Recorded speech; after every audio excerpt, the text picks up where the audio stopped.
He found the letter behind a dusty fridge, 20 years old, written by a child who thought her father left forever. But the truth? It was never delivered. And what Keanu does next uncovers a bond shattered by silence and a message that might finally reach the heart it was meant for. Before we continue this incredible story, let us know where you're watching from. If you enjoy stories like this, subscribe to the channel, because tomorrow we have another inspiring story you won't want to miss. Keanu stepped carefully into the dimly lit garage, the scent of old oil, pine cleaner, and aged cardboard hovering in the still air. Outside, the moving van idled on the curb, half-packed with boxes labeled winter clothes, photo albums, and tools. He was helping his longtime friend Carl Henley prepare for a final transition, leaving behind the two-story craftsman where he'd spent nearly 4 decades to move into a quieter, smaller place at a retirement home closer to his sister. It had been a long afternoon of sorting, lifting, and remembering. Carl moved slowly now, but his mind was sharp. Every item seemed to hold a story, and Keanu listened patiently as old memories poured out. Stories of childhood sledding accidents, faded romances, a dog named Bailey who once dug a tunnel beneath the backyard fence. "Think you've got the strength to move that beast?" Carl pointed toward the corner of the garage, where a hulking 1980S refrigerator leaned unevenly against the wall. "Been dead since the Clinton years, but I never got around to hauling it out." Keanu chuckled and nodded. "Let's see what's behind door number 3. With a groan of metal and a screech across the concrete floor, the refrigerator slid forward. Dust billowed out in a gray cloud. Behind it was what you'd expect: cobwebs, an old tennis ball, a flattened soda can, but also something else. Tucked under a rusted magnet that had fallen behind the fridge was a single yellowed envelope. Its paper was soft at the edges, curled slightly by time. Written in uneven, earnest handwriting were the words, "To Daddy." Keanu squatted down and picked it up gently, holding it as if it might fall apart in his hands. He turned it over. The flap had never been broken. It was still sealed. In the top left corner, in tiny, careful letters, was the return address. Kayla Rose, age 7. The date scrawled in red ink was May 12, 2002, over 20 years ago. Carl peered over his shoulder. "That's definitely not mine," he said quietly. "Never had kids. Never had that kind of handwriting either." Keanu felt something shift. Not fear, not confusion, but a sudden, deep stillness. Like stepping into a room you didn't know was sacred until you were already inside. He stepped outside the garage, found the low brick step beneath the side door, and sat down. For a moment he simply stared at the envelope, running his fingers lightly along the edge. It wasn't just a letter. It was something trapped in time, something that had waited through all the seasons, storms, and silence for someone to finally read it. And now it had found him. Keanu turned the envelope over in his hands again. The paper was soft from years of forgotten seasons, but it had held. He felt its weight. Not in grams, but in meaning. Whoever Kayla Rose was, wherever she ended up, she had written this letter with hope, maybe even with desperation. And it had never been opened, never read, never delivered. He looked out at the edge of the driveway where the sun was beginning to set, casting long shadows across the street. This wasn't just something to toss into a junk pile or donate with the boxes of old tools. This was someone's voice. Someone small, unheard, and very possibly still waiting to be seen. He slid his thumb under the sealed flap, pausing just a second before tearing it open. The glue had weakened over the years, giving way with a quiet crackle. Inside was a folded sheet of notebook paper. The lines were faintly visible, and the letter had been written in alternating red and blue crayon. He unfolded it slowly. "Dear Daddy," it began, "Mom says I can't talk to you anymore, but I wanted to say I miss you. I don't know what happened. I don't understand court, but I heard them say things and I was scared. I don't know if you're mad or if you went away, but I still think about you when I eat pancakes. Remember when we made them with chocolate chips?" Keanu exhaled softly. The words were simple, but they trembled with emotion. He could picture the little girl hunched over a kitchen table, trying to press the truth into each crayon stroke, hoping that if her words were strong enough, they would reach someone. Reach him. The letter went on. "Sometimes I hear your voice in my head. I think that means you're not all gone. I told the lady with the glasses I wanted to write you, but she didn't answer me. I don't think she liked me very much." Keanu paused. The lady with the glasses. A caseworker? A judge? A therapist? Whoever she was, the impression she'd left was cold, silent, impersonal. And the girl had clearly felt it. He kept reading. "I'm going to hide this where no one will find it. But if you do, maybe you'll come find me. I don't want toys or anything, I just want to hear your laugh again. I just want to know you didn't forget me."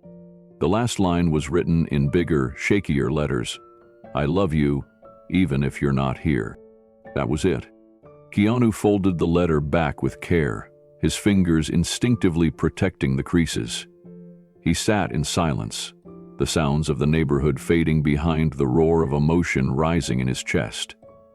It was just a child's letter. But it had waited, it had survived, and now it had been heard. He walked back into the garage, holding the envelope as though it were glass. Carl was sealing a box nearby and looked up when Keanu entered. "I think I need to find out who she is," Keanu said quietly. Carl nodded, sensing the weight of the moment. Then, maybe it waited for the right person to open it. Keanu tucked the envelope gently into his jacket pocket and helped Carl load the last few boxes into the truck. But his mind wasn't on the move anymore. It was on the red and blue crayon letters, on the chocolate chip pancakes, on the girl who had written her pain into a folded piece of notebook paper and hidden it behind an old refrigerator. Because no one else had listened. That night, Keanu sat at his kitchen table with the letter laid out in front of him, along with a notepad, his laptop, and a cup of tea gone cold. The letter had no last name, no address. Just Kayla Rose in the corner, and the date, August 14, 2002. It wasn't much, but it was something. He started searching databases, school records, newspaper clippings from the early 2000s. He cross-referenced the area where Carl used to live with custody filings around that year. At first, it was like chasing smoke. Too many names, too little information. But then, buried in a public court docket from 2002, he found a listing. Rose v. Daniels. Daniels. That could be the father. Keanu clicked further. The file was thin, just a few scanned pages, but it confirmed a few things. The case had been contentious. The mother had claimed abandonment. The father's last listed address was in Fresno, but he hadn't shown up to the final hearing. Full custody had been awarded to the mother. No visitations, no appeals. There were no further updates in the system. No termination of parental rights, no record of adoption. Just a digital trail that ended in silence. Keanu sat back in his chair.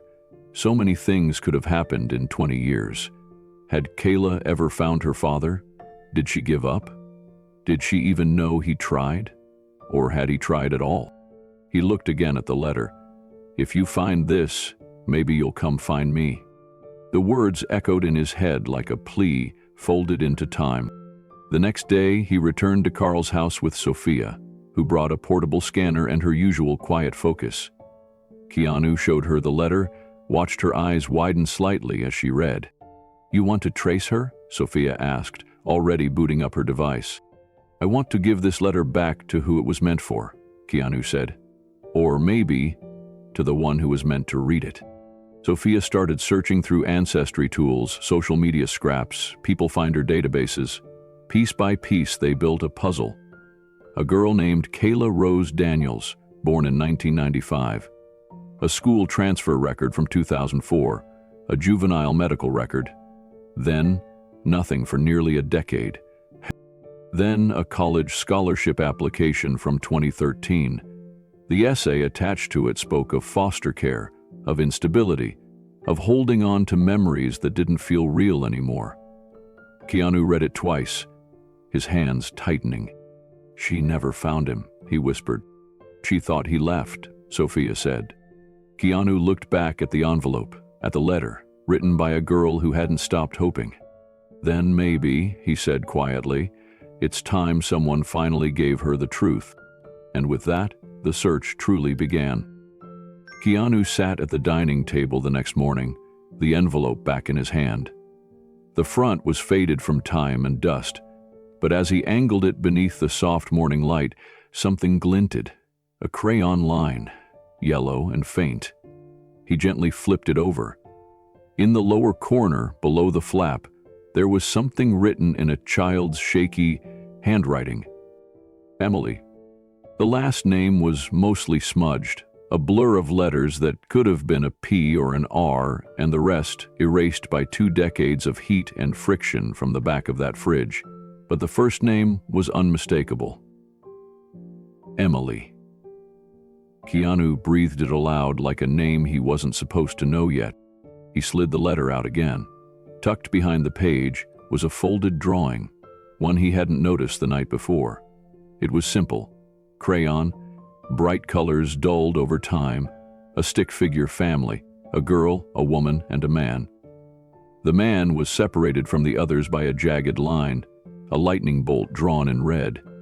The girl stood in the middle, her stick arm stretched toward both sides.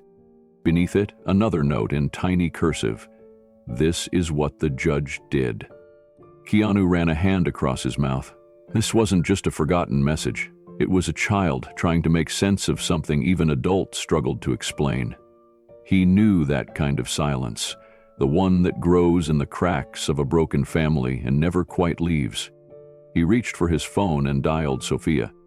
"Morning," she answered, already alert. "I need your help again. Found another ghost in the drywall?" Keanu smiled faintly. "This one came from behind a fridge. Her name's Emily, no confirmed last name. But she left a drawing, a family ripped apart." There was a pause. "Send me a picture." He did.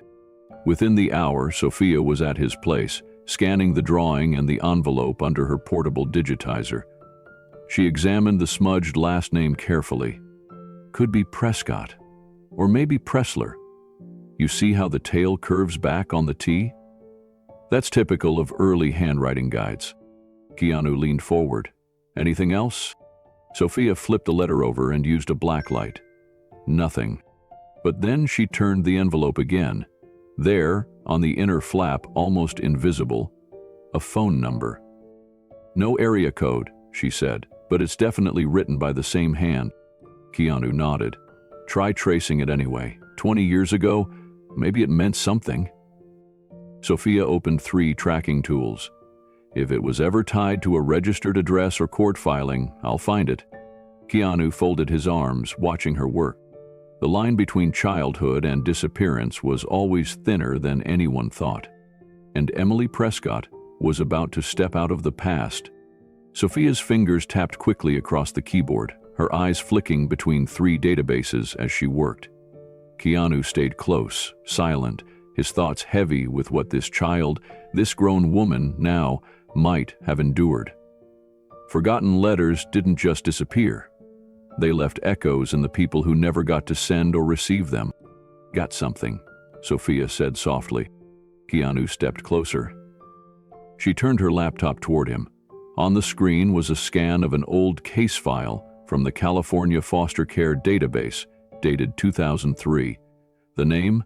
Emily Prescott. Age? 7. Entered the system following a prolonged custody dispute between her father and maternal grandmother. The case file included a grainy photo, a small girl with a round face, clutching a stuffed rabbit. Her eyes were wide, cautious, hopeful. Keanu recognized the same expression from the drawing, arms stretched in both directions, trying to reach something that was always pulling away. "There's not much else," Sophia said. "No mention of a father past the initial complaint, Just says the grandmother was granted custody, then Emily was transferred to a group home after age 9. Keanu frowned. No follow-up, no contact records? Nothing. Her file closes at 18, marked aged out. Keanu leaned on the table, staring at the screen. She grew up believing he never responded. Or worse, Sophia added, believing he didn't want her at all. Keanu's jaw tightened. But he never got the letter. Sophia nodded. It fell behind a fridge before it could speak for her. She pulled up another screen, cross-referencing names, schools, job records, any trace of where Emily might be now. After several minutes, a ping appeared. There's a listing for an Emily Prescott, middle initial M, in Santa Clarita, works at a flower shop. Keanu exhaled. Do we know if it's her? No way to be certain, but her birth date matches the file, and the address is only 2 hours from here. He straightened slowly. Then I need to find her. Sophia hesitated. Do you want to call first? He shook his head. No, this kind of story. It doesn't belong in a voicemail. She handed him a printed copy of the file and the address. Be gentle, Keanu. Whatever she remembers, it might not match the truth.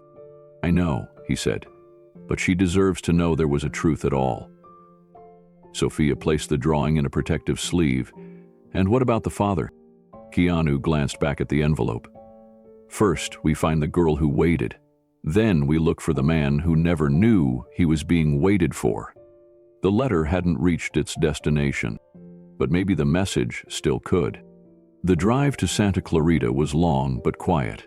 Keanu kept the letter folded in the passenger seat beside him, its faded edges pressing into his thoughts.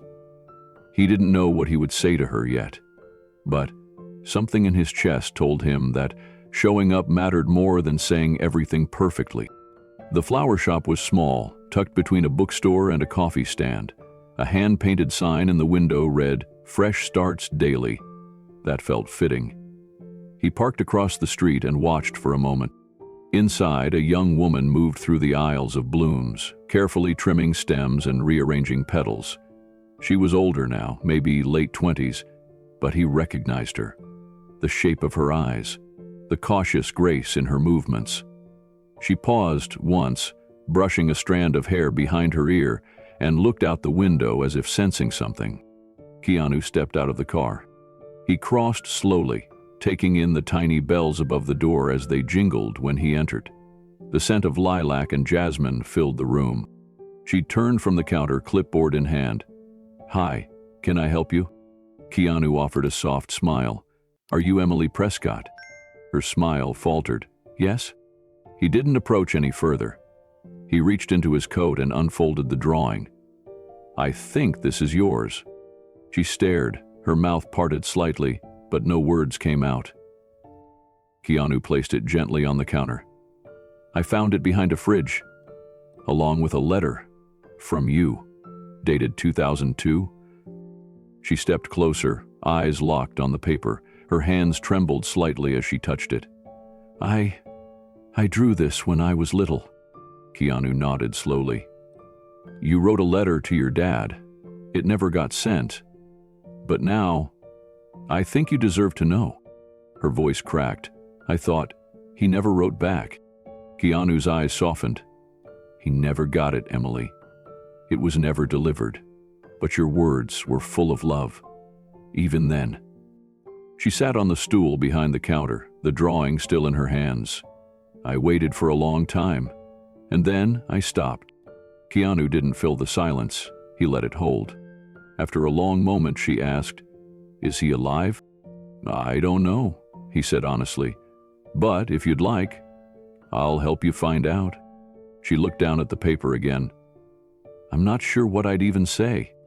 Keanu's voice was gentle. You already said it, 20 years ago. Maybe now it's just time he hears it. She nodded, tears just beginning to surface. Outside, the wind stirred the chimes above the door. Inside, something old had stirred too. Not a memory, but the first steps toward truth. Keanu sat in the quiet of his home office, the letter unfolded in front of him again. The envelope had grown softer with each time he handled it, And the crayon marks across the paper, jagged, trembling lines forming the word Daddy, seemed to hold more weight with every glance. He traced the drawing again. A stick figure child between two adults. One had a jagged line through it, separating it from the others. At the bottom, the words, "I don't know if you want me, but I still wanted you." Keanu knew he couldn't just let this go. But the girl was grown now. The system had erased her paper trail years ago. The trail had gone cold. And yet, the story burned. He opened the Foundation's website. There was a section there for public reflections, a quiet community they'd built over the years. He started typing. He didn't use her name. He didn't share the exact address or court case. He simply titled it, "The Letter Behind the Fridge." He wrote about the envelope found behind a rusted appliance, about the letter that was never mailed, about the daughter who thought she was forgotten. He posted a picture of the folded paper. Only the drawing, the crayon sun in the corner, and the family torn in two. Then he ended with a question. "Have you ever written a letter you never sent? What did it say?" The post went live at 11:04 p.m. By 11:12, it had 12 comments. By midnight, it had nearly 100. Some were single lines, others were full paragraphs, letters to lost parents, to friends who had died, to children given up for adoption, to siblings who disappeared into addiction, to first loves, to first heartbreaks. There was something raw and fragile in every reply. One woman wrote, "I wrote to my father every year on his birthday. He died not knowing." Another said, "I used to write notes to my mom and bury them under my bed. She left when I was 6. I never stopped hoping she'd find them." But one comment stopped Keanu cold. It came from a social worker in Oakland. She wrote, "I remember an Emily, foster child, Prescott, loved to draw suns in the margins of every paper. Said she was going to be an artist one day. Said her dad used to call her Little Light. I always hoped someone found her." Keanu stared at the screen, the last word still glowing. "Little Light." He whispered the name aloud, almost reverently. Then he whispered back, "We might have just found her." By morning, the post had reached over 7,000 shares. Keanu sat at the Foundation Cafe, sipping coffee slowly as Sophia scrolled through the comments beside him.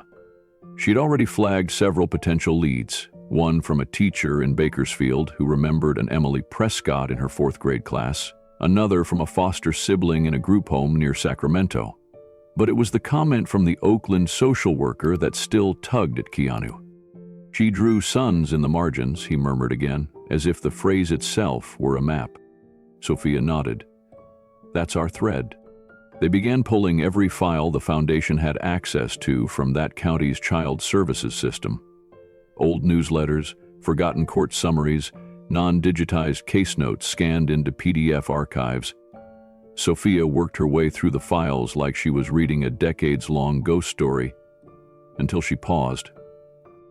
"Here," she said, turning her screen.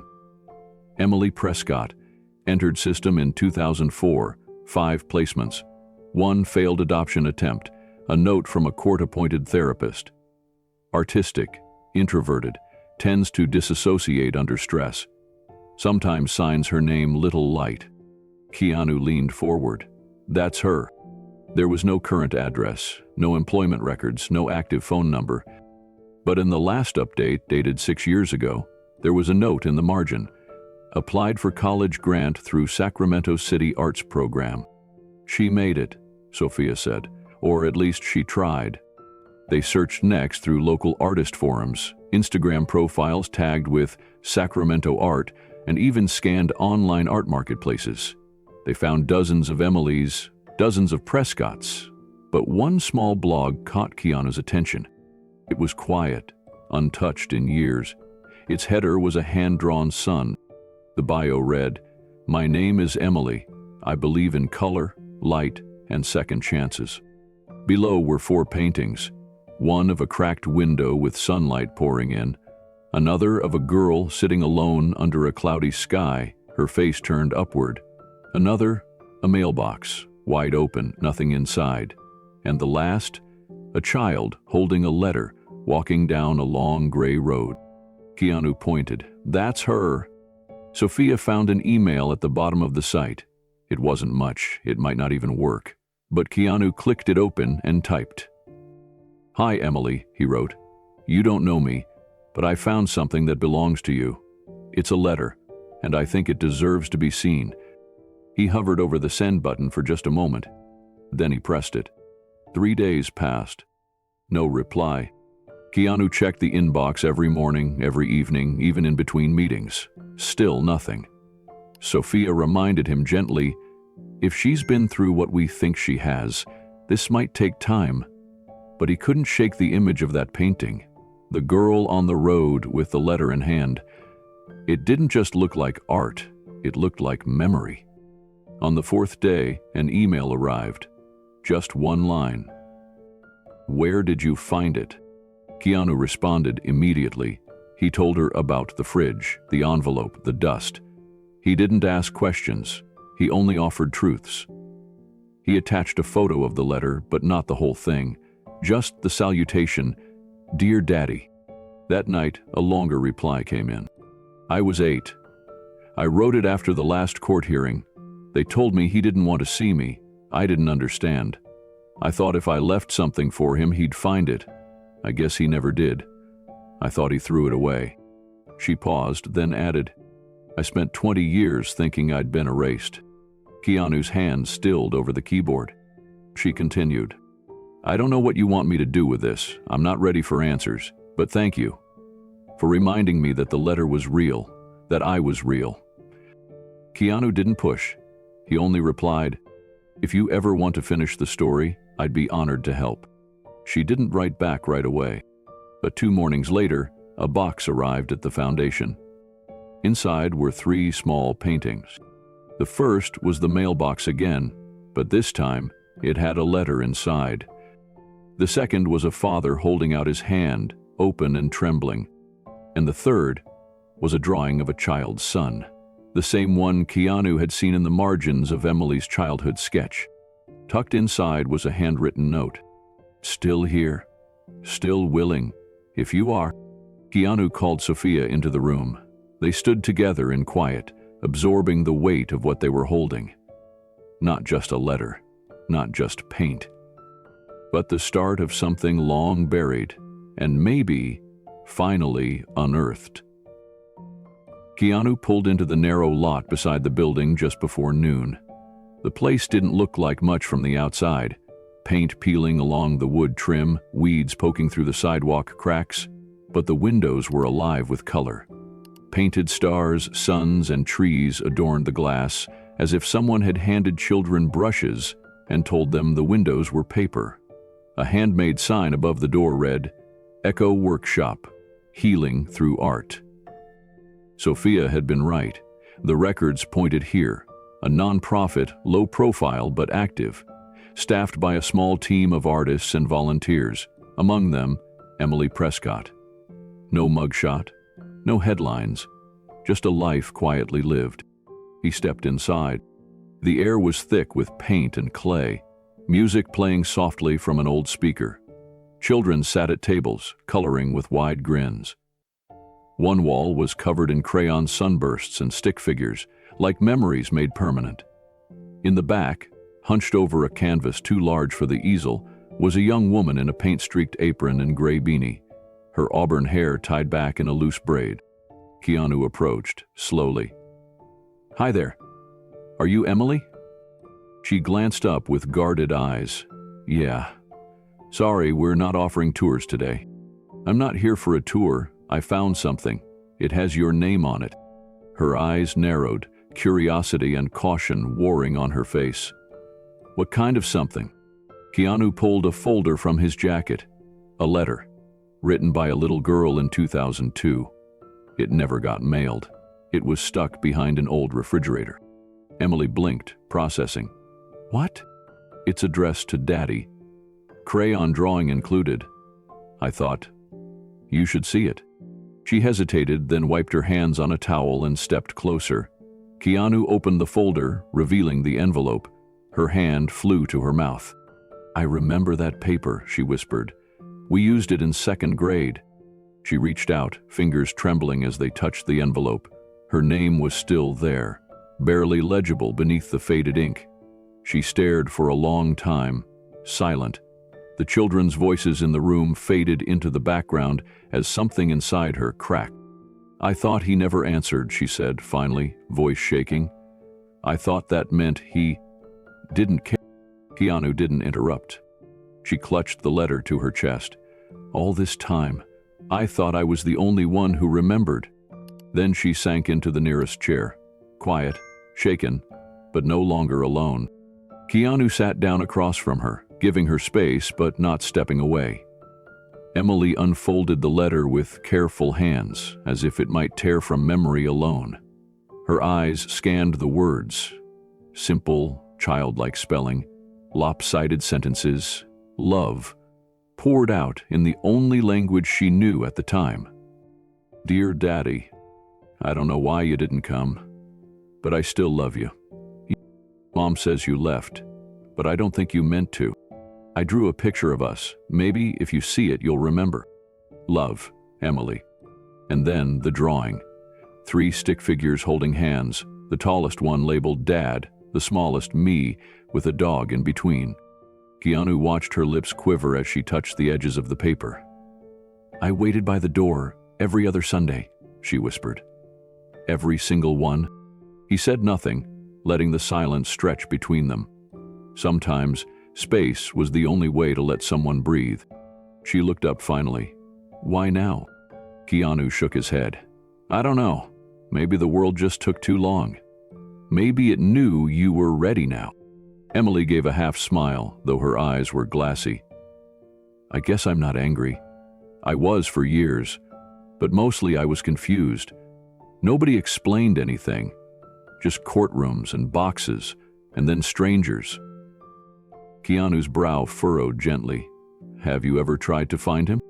Emily leaned back. "Once, when I turned 18, I hit a wall, sealed records, old addresses. No one helped. It felt like I was screaming into an empty hallway." She folded the letter again, this time with care, and slid it back into the envelope. "Do you want to know if he's still out there?" Keanu asked. She stared at him. "You mean, find him?" He nodded. "If you're ready." Emily didn't answer right away. Instead, she looked out the window, where a girl was drawing suns in orange chalk on the sidewalk. "I used to think, if I ever saw him again, I'd yell, ask him why. But now," she looked down at the envelope in her lap, "I just want to know if he ever wondered where I went." Keanu smiled softly. "That's a good enough place to start."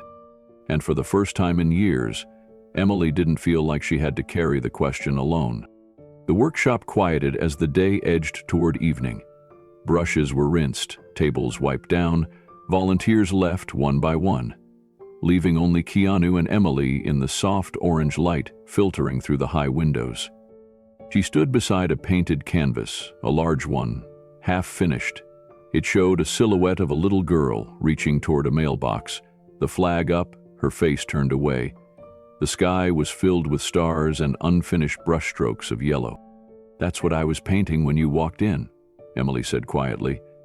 "It's called Unsent." Keanu walked closer. "Do you paint stories?" She nodded. "Only the ones I couldn't tell out loud." He studied the canvas. Then, "Maybe it's time this one gets finished." Emily glanced back at him, then at the letter on the table beside her. "You said you'd help find him?" "I will," Keanu replied. "No pressure, no promises, just one truth at a time." She smiled, this time with less weight. "If he's gone, I want to know. And if he's not, I want him to know I made it." Keanu put a hand to his heart. "Then we'll make sure he hears you."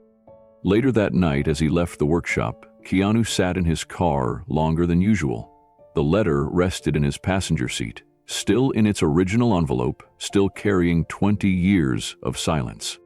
He thought of all the mailboxes it never reached, the courtrooms that never saw the drawings, the fathers who weren't told, the daughters who were told too little, A whole generation of unspoken things. He called Sophia. "She's in," he said. "Her name's Emily Prescott. She thinks her father's name was Robert, but she's not sure if it's Prescott or something else. She said her mom changed their last name after the case." Sophia responded immediately. "I'll search sealed juvenile family records first. Anything tied to terminated custody or uncompleted visitation." Keanu looked back at the workshop, lights dimming. "Let's start where the silence began." As he drove off, he thought of the drawing Emily had kept in the back of the envelope. A split family. But the lines weren't torn. They were dotted, like they could be connected again. And in that thought, Keanu knew. This story wasn't about lost time. It was about the parts of love that managed to wait, even when forgotten, even behind a fridge. The cafe was quiet. Soft jazz floated in the background, and the clink of ceramic cups was the only sound between words. Emily sat across from Keanu, her hands wrapped tightly around a mug that had long gone cold. She wasn't drinking it, just holding it like it anchored her to something real. She spoke slowly, like each word was being dusted off after years in storage. "His name was Alan Prescott," she said. "He wasn't perfect, but he was mine." Keanu nodded gently, saying nothing. "When I was little, we lived in separate houses. My mom and I stayed in a tiny apartment over a nail salon. My dad had a duplex with a squeaky screen door and a dog that barked at squirrels all day. I went back and forth on weekends. It wasn't ideal, but it worked. He always showed up, always." She paused, until he didn't. Keanu tilted his head, listening carefully. "I was 8 when it all changed. One weekend, he didn't come. I waited on the curb with my backpack. My mom kept checking her watch, pacing. After a while, she just shook her head and said, 'That's it. He blew it.' I didn't understand what that meant. I just knew he wasn't there." Emily exhaled through her nose, steadying herself. "A few days later, she sat me down and said there'd been an incident. She didn't explain it much, just said my dad took me somewhere he wasn't supposed to, that he violated the custody agreement, that he scared me." Keanu leaned in. "Did he?" Emily's eyes flickered. "I don't know. That's the truth. I remember him taking me to a park. We got ice cream. He let me feed ducks. I remember being happy. I don't remember feeling scared. I wasn't asked to testify, they just decided." Keanu's brows furrowed. "Daily?" he asked. "The court, my mom, the social worker, everyone but me." She looked down at the table. "Baby said he lost custody, permanently. No phone calls, no visits, no contact." "And what did they tell you?" Emily swallowed hard. "Vime told me he didn't want me." Keanu sat back, silent. "And for a long time," she continued, "I believed them. I hated him for leaving. I told myself he didn't try. But deep down, something always felt off. I kept drawing suns in the corners of my notebooks. He used to call me Sunshine. I think I was trying to hold on, even when I was told to let go." She lifted her eyes to meet his. "I didn't know there was a letter. I didn't know he ever tried." Keanu took a breath, letting the silence hang for a moment. "I don't think your father ever stopped trying," he said softly. "But I do think the system stopped listening." Emily looked away, blinking fast. "It wasn't just the courts," she said. "It was the noise. The way adults fight loud but make children feel invisible. I was told what to think, what to feel, and eventually, I stopped asking." Keanu reached into his jacket and pulled out a small folder. "Sophia found some of the old case filings. You don't have to read them now, but if you ever want to know what actually happened." Emily stared at the folder. "Does it say where he is now?" Keanu nodded. "We think so. His last known address was in Wairika, small town, northern edge of the state." "Alive?" "Yes." She pressed her lips together, trembling. "Why didn't he fight harder?" Keanu didn't answer right away. Maybe he did. Maybe they didn't let him finish the fight. Emily exhaled slowly. I hated him for not writing, and all this time, that letter was trapped behind a refrigerator. You were a child, you weren't supposed to carry that burden. She nodded, more to herself than to him. I need to know if he ever thought about me, if he regretted it, if he still remembers my name. Keanu reached into his bag and pulled out the drawing, the one from the envelope, the crayon stick figures, the torn family, the bright yellow sun in the corner. Emily smiled through tears. He used to put little stars around the sun, said they were for every time I made him laugh. Kept your light alive, Keanu said, even in silence. She held the drawing delicately, like it might dissolve. I don't know if I can forgive him, she whispered. That's not what this is about, Keanu replied. This is about truth, the kind that deserves to be seen, even after 20 years. Emily looked out the window. The afternoon sun was cutting through the clouds, scattering gold across the floor. I always wondered if he remembered my birthday. Keanu gave a gentle nod. Let's find out. That night, Emily didn't sleep. She sat cross-legged on her studio floor, the old letter and drawing in front of her like relics from another life. Every so often she reached for the letter, tracing the faded crayon lines with her fingertips, as if hoping the past would speak. The next morning, she met Keanu at a small cafe 2 blocks from the art space. She looked different. Tired, yes, but also steadier. I kept thinking, she said, how strange it is that something so small, just a letter, can hold everything. Hope, grief, blame. Keanu sipped his tea and waited. I want to see him, she said quietly, but not because I'm ready to forgive. I want him to know what silence did to a kid. Keanu nodded. That's fair and powerful. They spent the rest of the morning reviewing what little information they had. Sophia had confirmed that Alan Prescott still lived in Wairika. He was off the grid mostly. No social media, no recent taxes filed. But he was listed as a groundskeeper for a small cemetery just outside of town. Emily's eyebrows lifted. A cemetery? Maybe he found quiet work, Keanu offered. Or maybe he's been grieving too. They mapped out the trip together. Emily insisted on driving herself. I don't want this to feel like someone else's rescue. I want it to be mine. Before they parted ways, Keanu handed her a small notebook. Just in case there are things you want to say, but can't. Sometimes writing gives shape to the words that won't come out loud. She took it with a soft thank you and tucked it in her bag. As she walked back toward her car, Keanu stayed seated, watching. There was a steadiness in her stride now, something closer to clarity. He pulled out his phone and opened the comments on the Foundation's post. Thousands of stories. One caught his eye. I wrote my dad every year on Father's Day. He never replied. I thought he didn't care. Last month, I found a drawer full of unopened cards in his apartment. He had Alzheimer's. He kept them all. Keanu exhaled slowly. Sometimes the truth was tragic, sometimes redemptive, but always it asked to be uncovered.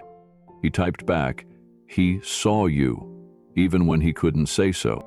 Then he closed the phone, folded the letter, drawing carefully into its original envelope, and stared out the window. Somewhere up north, a daughter was driving toward a man who never stopped missing her. And maybe, just maybe, this time the message would finally reach its home. Sophia sat hunched over her laptop in the quiet corner of the Foundation office, a string of yellowed records and dead-end search results glowing back at her.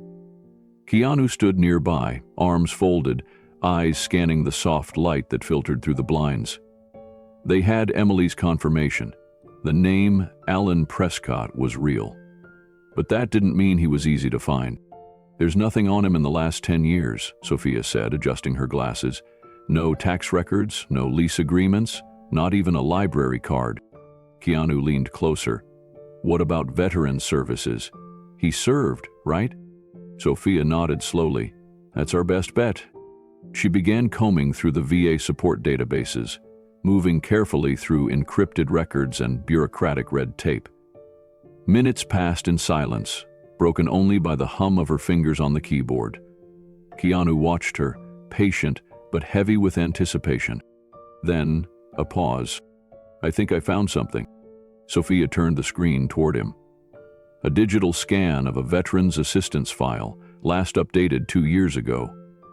The name on the form read Alan Pearson, but the social security number and birth date matched Alan Prescott exactly. Keanu blinked. He'd changed his name? "Looks like it," Sophia replied. "Moved to Modesto, enrolled in a support program for displaced veterans.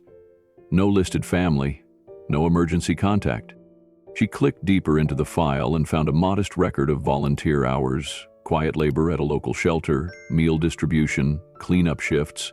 Nothing flashy, just work, just presence. "He's been showing up," Sophia said softly. "Just not for anyone who used to know him." Keanu felt the breath leave his chest. "He didn't disappear. He hid." Sophia nodded. Or maybe he just didn't know how to come back. They sat in that moment for a while. The man they'd been trying to find wasn't running wild or living in luxury. He was serving soup to strangers, likely sleeping in the back of a church basement, and carrying a name that wasn't his anymore. Keanu straightened. "We should go." Sophia didn't argue. She printed the address and handed it to him. "I'll call the shelter and make sure he's still there." Keanu looked at the paper. Alan Pearson, Modesto. A man trying to disappear in plain sight. "Let's find out if he's ready to be seen again." Sophia's voice was calm, but behind it was a thread of urgency. "There's a volunteer listed under the name Alan Pearson. The ID matches. He's been at a shelter in Modesto for 6 years. Quiet, reliable, doesn't talk about his past." Keanu stared at the screen. "He changed his name." Sophia nodded. "Probably after the custody ruling. Maybe after he realized he wasn't getting her back." Keanu leaned forward. "Do they know he's a veteran?" "They do now," Sophia said. "His intake file lists a discharge in 1997, honorable. It's in the VA database, flagged with an alias. But he never accessed benefits." "He wasn't hiding," Keanu murmured. "He just stopped trying to be found." That afternoon, Keanu made the drive alone. He didn't call ahead. The shelter sat on the edge of a low-income neighborhood, a squat building with faded murals and a modest garden out front. A few residents sat on the curb, nursing coffee cups. A breeze stirred dry leaves across the sidewalk. Inside, a young woman at the front desk asked if he was there to volunteer. Keanu smiled gently. "Actually, I'm looking for someone." She squinted at the intake sheet. "You with the VA?" He shook his head. "I'm just trying to help finish a story."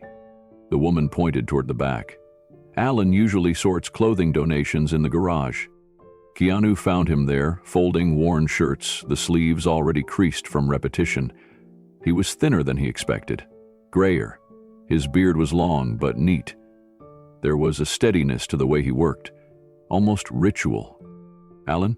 Keanu said softly. The man looked up. There was no flicker of recognition, just mild curiosity, like someone startled awake from a familiar dream. Keanu offered his hand. "My name's Keanu. I think we know someone in common." Alan took the hand. His grip was firm, but not defensive. "I've met a lot of people over the years." Keanu reached into his coat pocket and carefully withdrew the letter, the original one, still folded, still smudged with time. He didn't say a word, just held it out. Alan's breath hitched the moment he saw the faded crayon name. His hand trembled as he took it. They stepped outside into the cooling Modesto dusk. The shelter's faded red bricks seemed to glow in the soft light. Keanu and Sophia leaned against the hood of their rental car, neither speaking right away. The air held something heavy. The kind of stillness that comes after old truths begin to wake up. Keanu looked down at the notebook in his hand, the one with Alan's name written twice, once as Prescott, once as Pearson. "You saw the way he reacted when I mentioned her name," Keanu said. Sophia nodded. It wasn't confusion. It was grief. They agreed to return in the morning. Keanu didn't want to push. He believed in giving people room to come to their own doorways, not kicking them open. That night, Keanu sat in the motel room rereading the letter from Emily, the one she'd never meant to be found.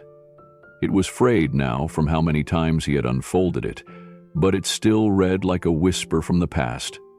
A daughter still holding onto the shape of her father in her heart. He imagined Alan, younger, trying to show up in court, trying to be the man a daughter could depend on, and then silence. Not because he didn't care, but because he didn't know how to fight the system. Or maybe he had once and lost. The next morning, they returned to the shelter. Alan wasn't outside this time. They asked around. A volunteer pointed them toward the kitchen. Keanu waited by the door while Sophia walked in first. Alan looked up from chopping vegetables. His face was calm, older than his years, but less guarded than the day before. "You came back," he said quietly. Keanu stepped forward. "I have something I think belongs to you." Alan wiped his hands on a towel and slowly approached. Keanu handed him the letter. The original, Emily's handwriting, still faint but legible. Alan stared at it for a long time. When he finally looked up, his eyes were wet. "I wrote her every birthday," he said. "Never sent them. I didn't know if they'd let me, or if she'd hate me." "She doesn't," Keanu replied. "She just never heard your side." Alan gripped the letter gently, like it might break if held too tightly. "Then maybe it's time she does." Outside, the sun climbed higher. The city didn't pause, but inside that kitchen, something long buried had just been found again. And the next chapter was about to begin. Keanu drove the quiet road into Modesto with the drawing folded in his jacket pocket, the edges soft with time. The crayon lines were faded but still visible. A girl with yellow hair holding hands with a man in blue, both standing under a smiling sun. There was something about it that refused to leave his mind. He wasn't sure what he'd find, only that this had to be done. The shelter was nestled between a closed-down pawn shop and a church. A weathered sign near the door read, "Community Hope, Meals, Beds, Dignity." Inside, the air was warm with the smell of stew. Keanu asked for Alan Pearson. The receptionist pointed down a hallway. "You'll find him in the back kitchen, usually afternoon." Keanu followed the hallway, heart pacing. When he reached the kitchen, a man with graying hair and a sun-worn face stood over a sink, scrubbing a large metal pot. "Alan?" Keanu said. The man turned, cautious. "That's me. My name's Keanu. I'm here about someone named Emily." Alan froze. His shoulders stiffened. He placed the pot down. "What about her?" "She's alive," Keanu said. "She's okay. She's been looking for the truth." Alan's voice dropped to a whisper. "They told me I'd never see her again. I sent letters, every birthday, every holiday. No one answered." Keanu reached into his coat and pulled out the drawing. Carefully, he unfolded it and held it out. Alan looked down, and the air left his chest. He took it with shaking hands and stared. "I remember this," he whispered. "She drew that after I took her to the park. She said the sun was her favorite color." Keanu nodded. It was behind a fridge, a place you don't find unless you're meant to. Alan collapsed into a chair. His eyes never left the paper. "I thought she'd forgotten me. I thought the courts erased me." "She didn't forget you," Keanu said. "She grew up thinking you left, that you didn't want her. That letter never reached you." Alan blinked hard. "I didn't abandon her. I lost the battle. But I never stopped writing. I never stopped hoping." Keanu sat beside him. "She's ready to hear your side." Alan swallowed. "Does she hate me?" Keanu's voice was steady. "She hurts, but hate isn't what I saw in her face." Alan folded the drawing slowly. "Then I want to see her, even if it's just once." Alan didn't speak for a while after Keanu showed him the drawing. He held it between his fingers like it might vanish if he gripped it too tightly. His eyes stayed locked on the stick figures. 3 of them, drawn in crayon, one of them torn down the middle. The colors were faded, but the pain still screamed through. "She used to draw those all the time," he finally said, voice hoarse. "Even before the hearings. Even before her mother told her I was dangerous." Keanu sat quietly, giving him space. Alan shook his head. "I wasn't perfect, but I never hurt that girl. I never even raised my voice around her." He walked over to a drawer and pulled out a shoebox wrapped in rubber bands. Inside were dozens of unopened envelopes, each addressed in a familiar slanted handwriting. "I mailed a letter every birthday, every Christmas, even when I didn't know if she was at the same place. I just kept writing." Keanu looked through a few of them. One letter was dated just 3 months after the custody ruling. It began with, "I miss you more than I missed the sky when I was in rehab." Alan paused. "That one was after I got clean the first time. I was sure I'd get visitation again." Then nothing. No replies, no acknowledgement, just silence. He looked down at the drawing again.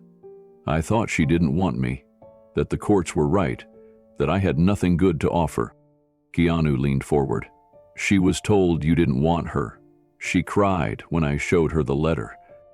Alan wiped his face, more ashamed than comforted. "We both lost 20 years, over a lie." "You didn't lose all of them," Keanu said gently. "She's alive, she's doing well, and she still draws suns in the margins." Alan smiled faintly. That was her thing. Even when she was scared, she'd draw suns. His hands trembled as he gathered the letters. "Do you think she'd want these?" "I know she would," Keanu said. "But only when you're ready." Alan looked toward the window, toward a patch of sun spilling across the floor. "Then I better start reading them, so I can remember who I was when I wrote them." Alan's hands were shaking as he traced the drawing with his fingers, years of distance collapsing into one fragile piece of paper. The crayon lines, once bright, had faded to soft pastels. The stick figures were simple. A small girl holding hands with 2 tall figures. One was clearly labeled Daddy. The other had been scribbled out. "She used to draw like that all the time," Alan whispered. "Suns in every corner. Said she didn't like dark edges." He looked up, his eyes rimmed with disbelief. "She kept this?" Keanu nodded. "For 20 years." Alan sat back, his voice barely audible. "I tried. I sent birthday cards. I even went to the house once, years ago. Her stepfather told me she didn't remember me, that I'd confuse her. He said I'd ruin everything." Keanu could hear the truth between the lines. The kind of truth that lived not in fact, but in how someone was made to feel. Unwelcome, unworthy, invisible. And Alan had believed it. "Did she ever forget me?" Alan asked, almost to himself. Keanu reached into his jacket and pulled out the envelope, the one that had fallen behind the fridge all those years ago. He handed it to Alan. Alan opened it slowly. His lips trembled as he read. "I'm scared, but I still love you, even if I'm not allowed to say it," Alan read aloud in a voice cracked with memory. "Please come get me soon. I don't know whose side I'm on. I just want a hug." He folded it with shaking hands, pressing it to his chest. "She waited," he whispered. "She was waiting for me." Keanu didn't speak. He let the silence fill the room like an understanding, the kind that didn't need explanation. Then Alan looked up. "Is she okay?" "She's more than okay," Keanu said softly. "She's kind.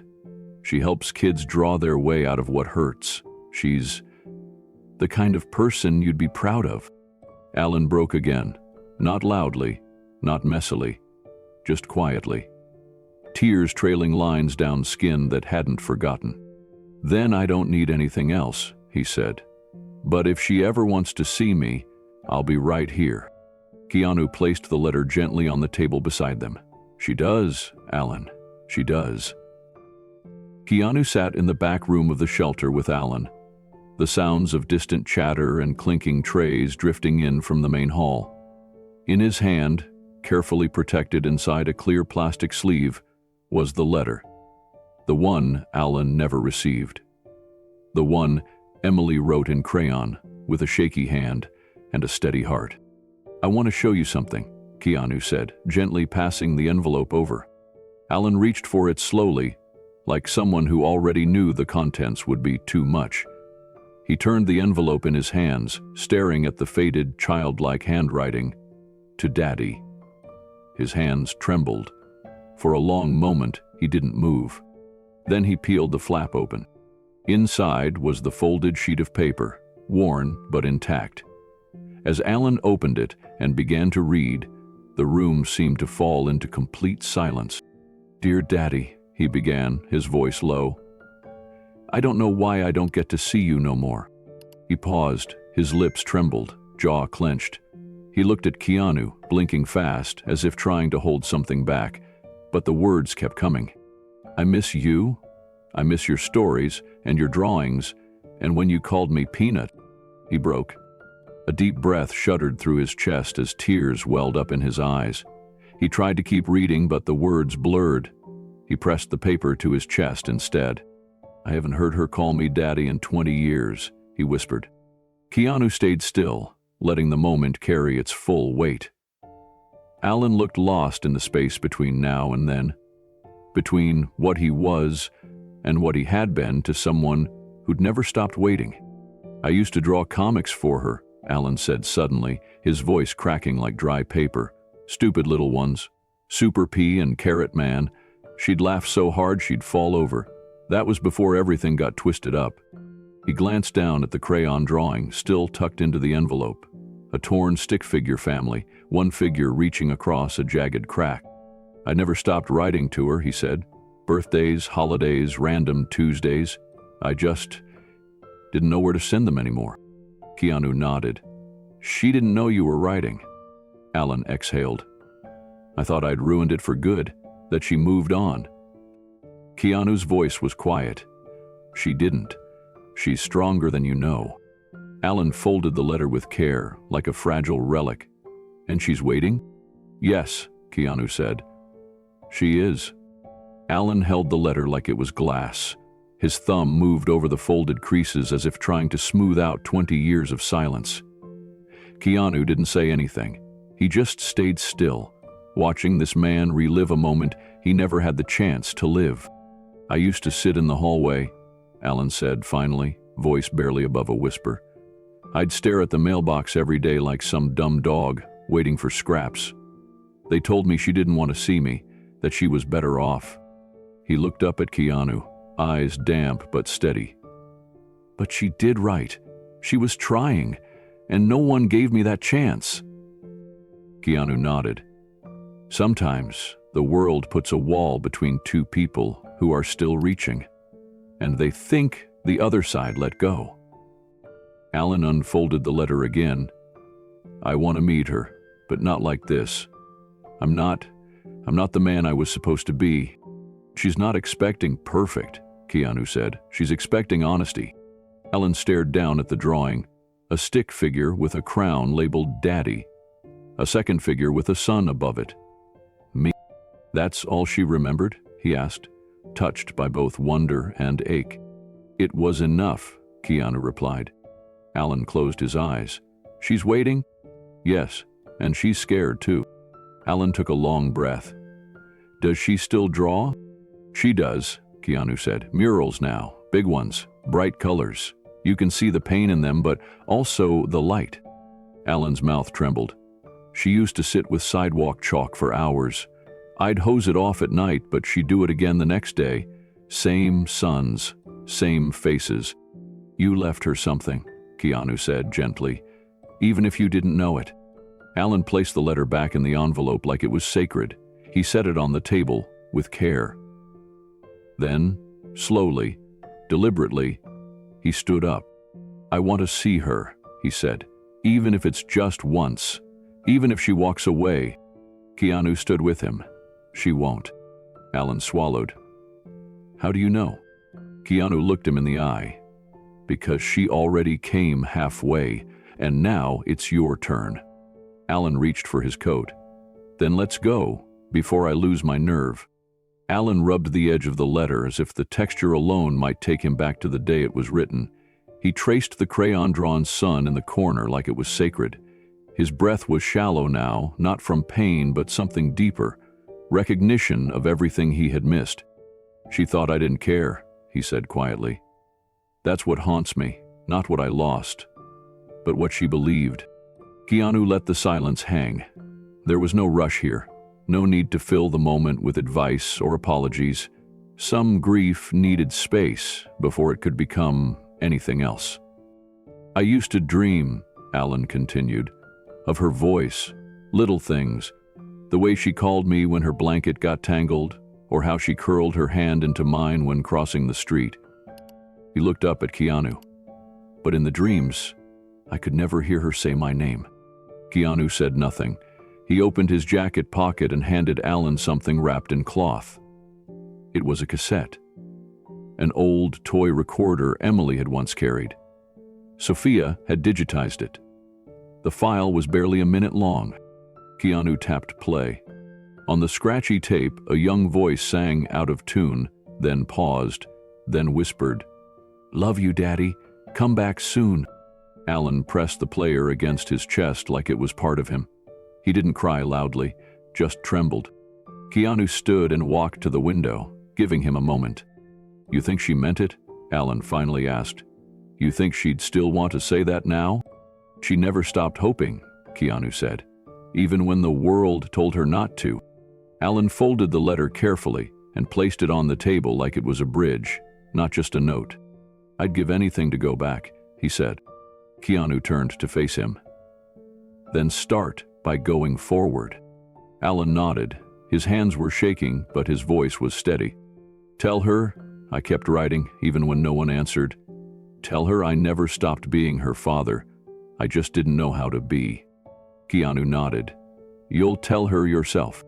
The room was quiet again, not because there was nothing left to say, but because the next words belonged to someone else, and they were coming. Keanu stood in his office, the letter resting beside him under a soft desk lamp. He'd read it more than once now. Not just Emily's words to her father, but the space between those words. The ache of a child reaching out, the silence that had followed, and the 20 years it took for her message to find its way home. He sat down, opened the Foundation's community page, and began typing. Some stories never reach the people they're meant for. We found a letter behind an old fridge, written by a little girl named Emily to a father she never saw again. The system got in the way, the truth got lost.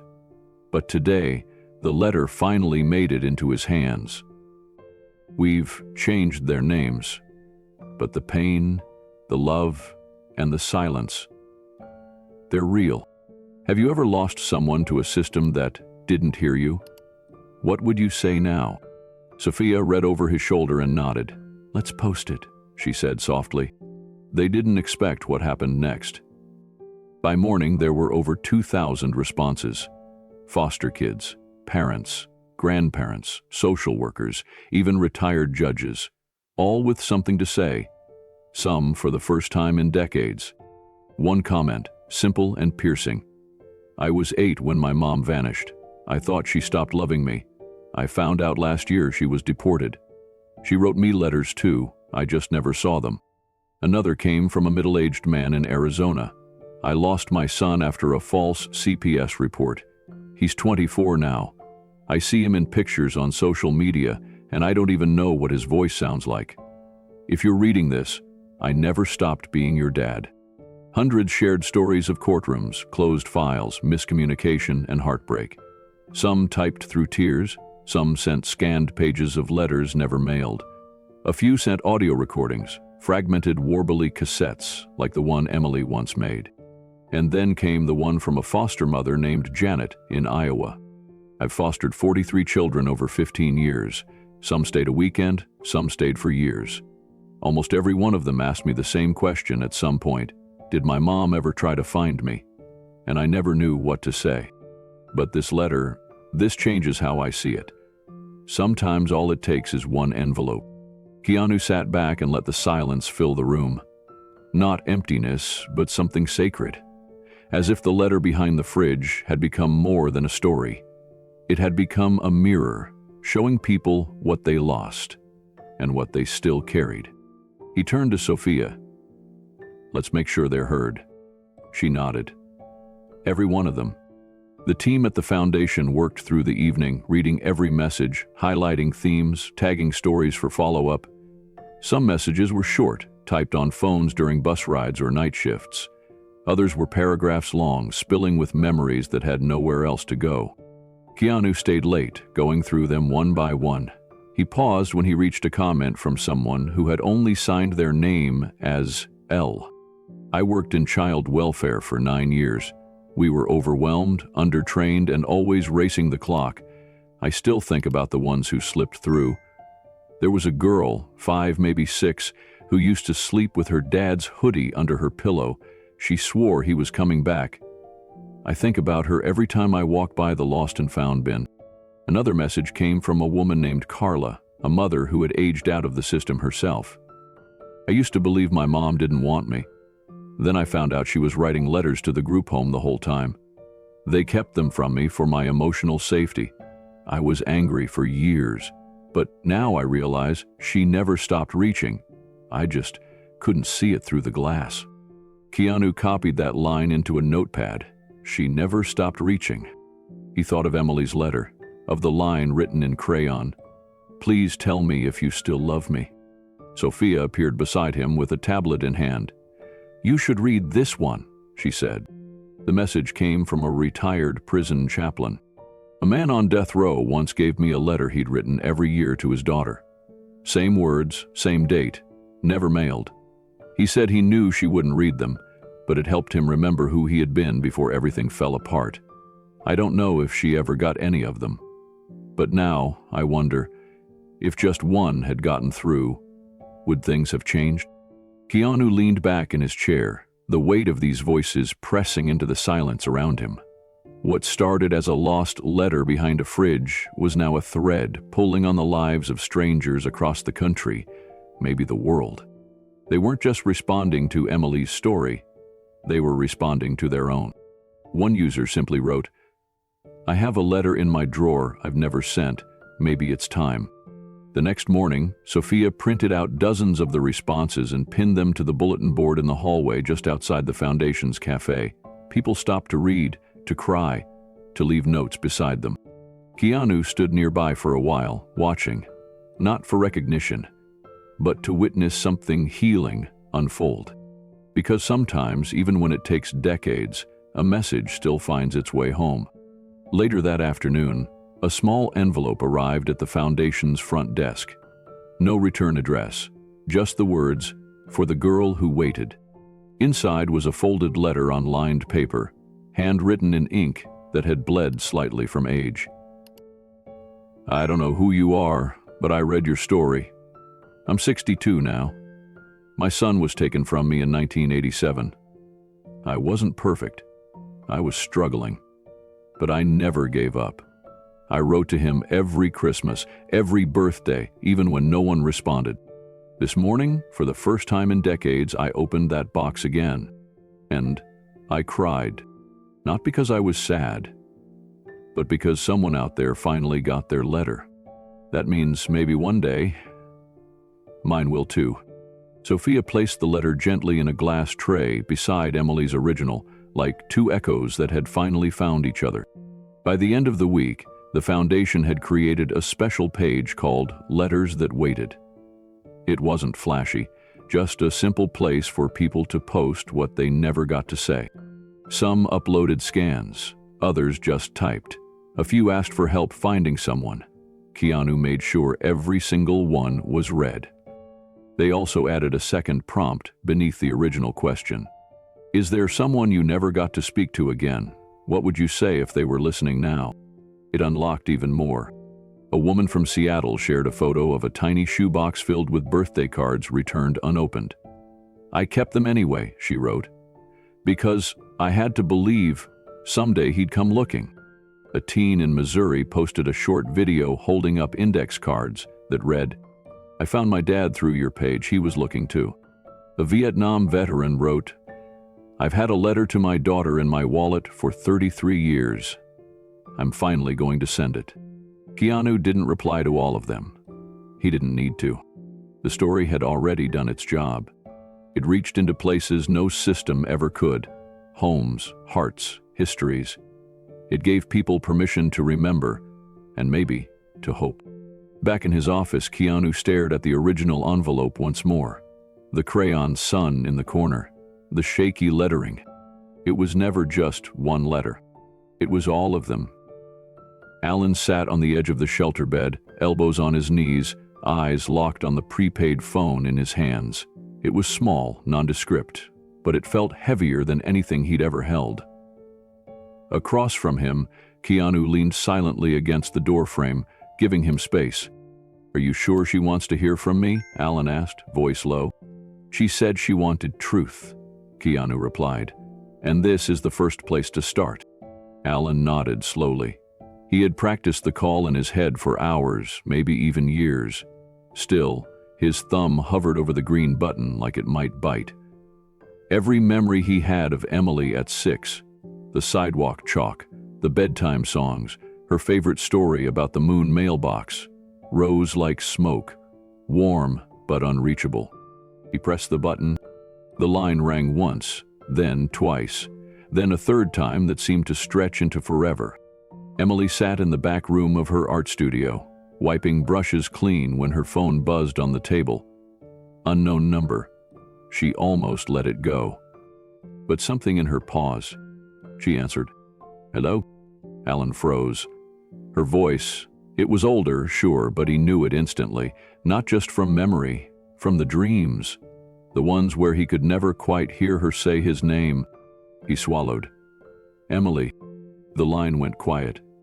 Keanu stepped forward and sat down beside him. Alan tried again.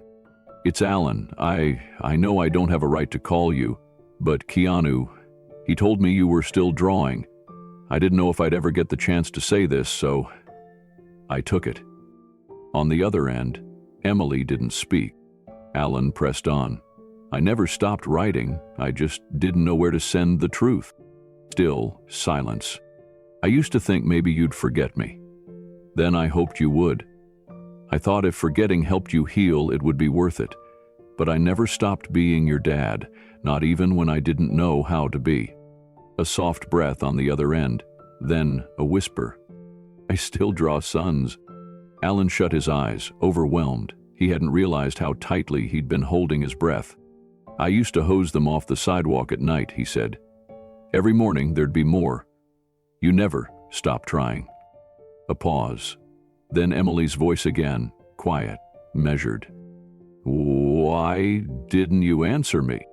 Alan gripped the phone tighter. That question landed like a weight straight on his chest. "I thought you were gone," he said slowly. "They told me I wasn't allowed near you. They said it was final, no appeal, no explanation. I wrote letters anyway. Holidays, your birthdays, random days when I missed you so much I couldn't breathe." Emily didn't respond right away. "I left them in mailboxes with no address. I'd write your name and the city. That was it. I just needed to believe that maybe, somehow, they'd get to you." The silence returned, not cold, but thick with everything they'd both lost. "I got one letter," she finally said. "The one I wrote. It never came back, so I thought, maybe you didn't care." Ellen's voice cracked. "That letter. I only just saw it. Keanu found it. Behind an old fridge. Someone must have dropped it before it was mailed. But when I read it, Emily, I swear, my knees nearly gave out." Emily took a shaky breath. "I used to check the mailbox for you every day, until the day someone told me you never wrote back." Alan closed his eyes. "I did." Over and over. The space between them felt both infinite and impossibly close. "I drew you," Emily said. "When I missed you most, I'd pretend you were still out there, telling stories. I didn't always remember your face. So I made one up." "I did the same," Alan whispered. "You were always 6, always laughing." Neither of them spoke for a long while. "I don't know what you expect," Emily said gently. "I don't expect anything," Alan replied. "I just want to give you the truth. I want you to know that even when the world said I couldn't be your father, I never stopped feeling like I was." Emily hesitated. "I'm not that little girl anymore." "I know," he said, "but I'd still like to know the woman you became, even if I'm only allowed to know a little." There was another pause. "Can I ask something?" she said. "Anything." "Wait now." Alan stared at the wall across from him like it held the right words. "Because hope didn't die, even when I thought it had, and because Keanu wouldn't let me believe it was too late." Emily didn't say anything for a moment. Then, "You really kept writing?" Alan smiled through tears. "I have a drawer full." The quiet that followed wasn't the silence of distance anymore. It was something softer, something that carried the weight of time, but also the lightness of being heard. "Would you?" Emily began, then stopped. "Would you mind if I called again, sometime?" "Not now, just later." Alan nearly dropped the phone. "I'd like that more than anything." She didn't promise when, but she didn't say never. Before the call ended, she asked, "Do you still draw?" Alan chuckled softly. "Only stick figures. I'm pretty out of practice." There was the faintest laugh on the other end. "Good, that means we're still even." Then the line went dead.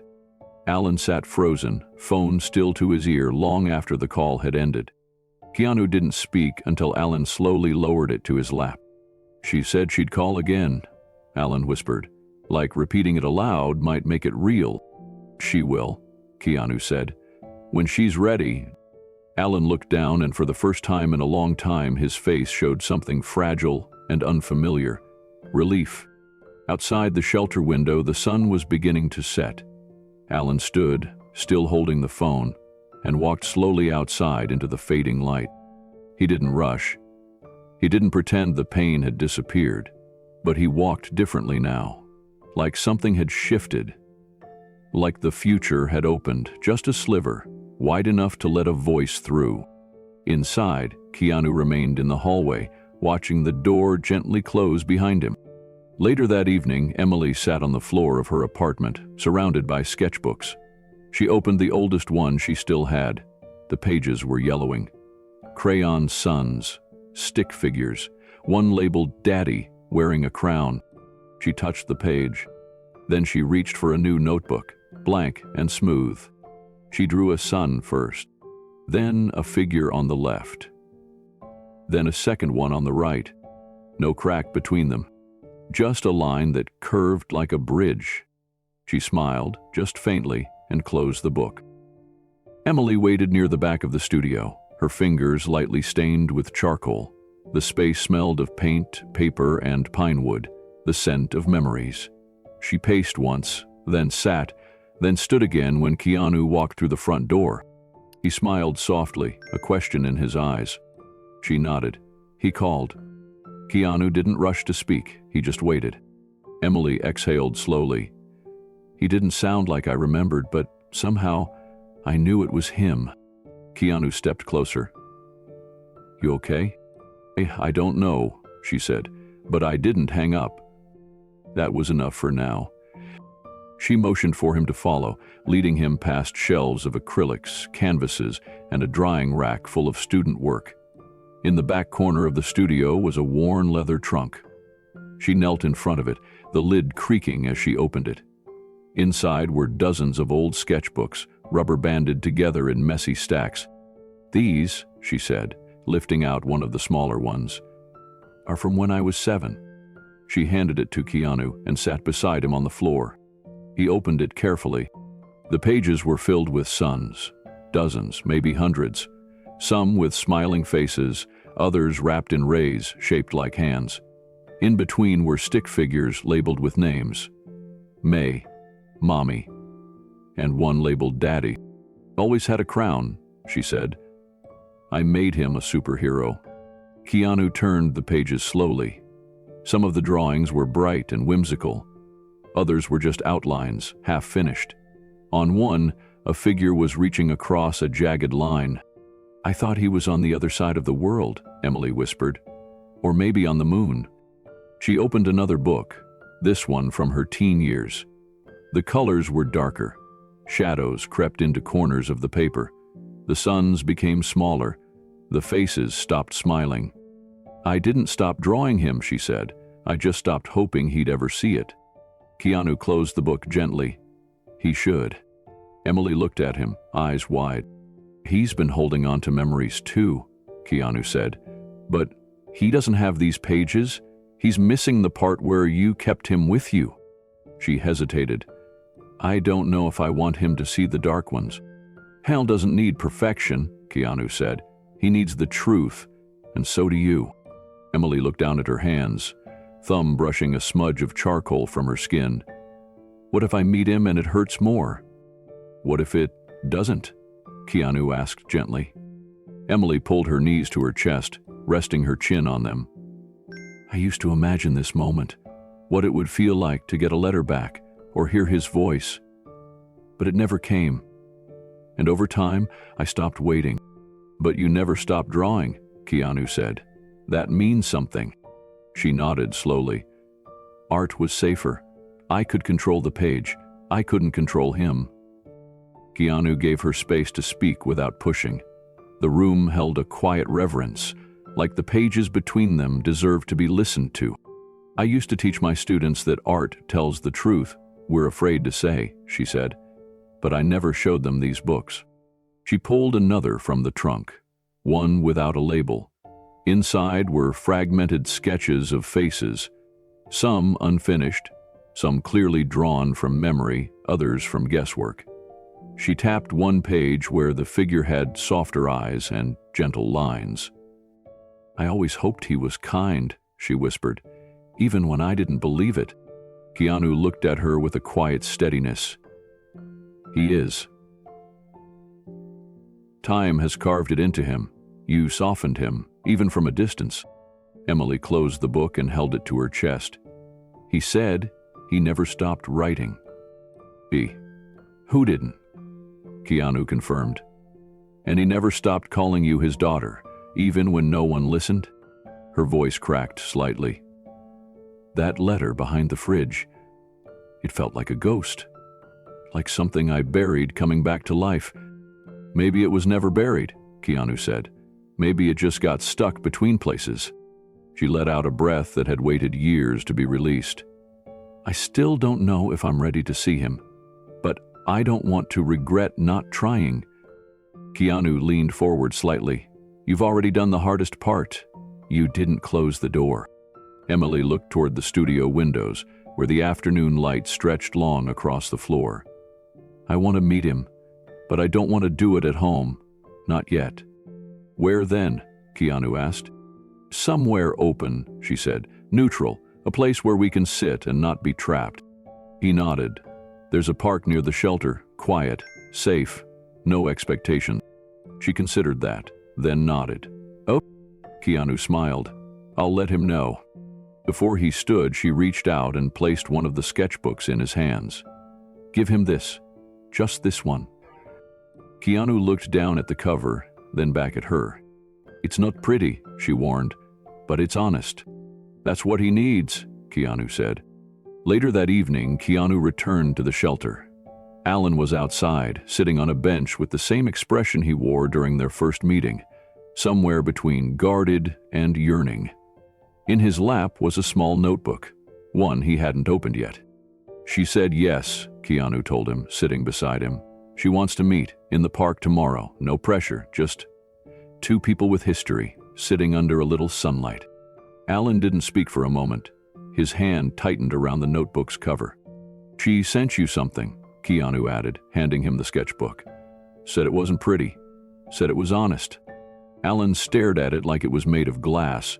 He opened the cover slowly, flipping past the first few pages. His breath caught. There he was.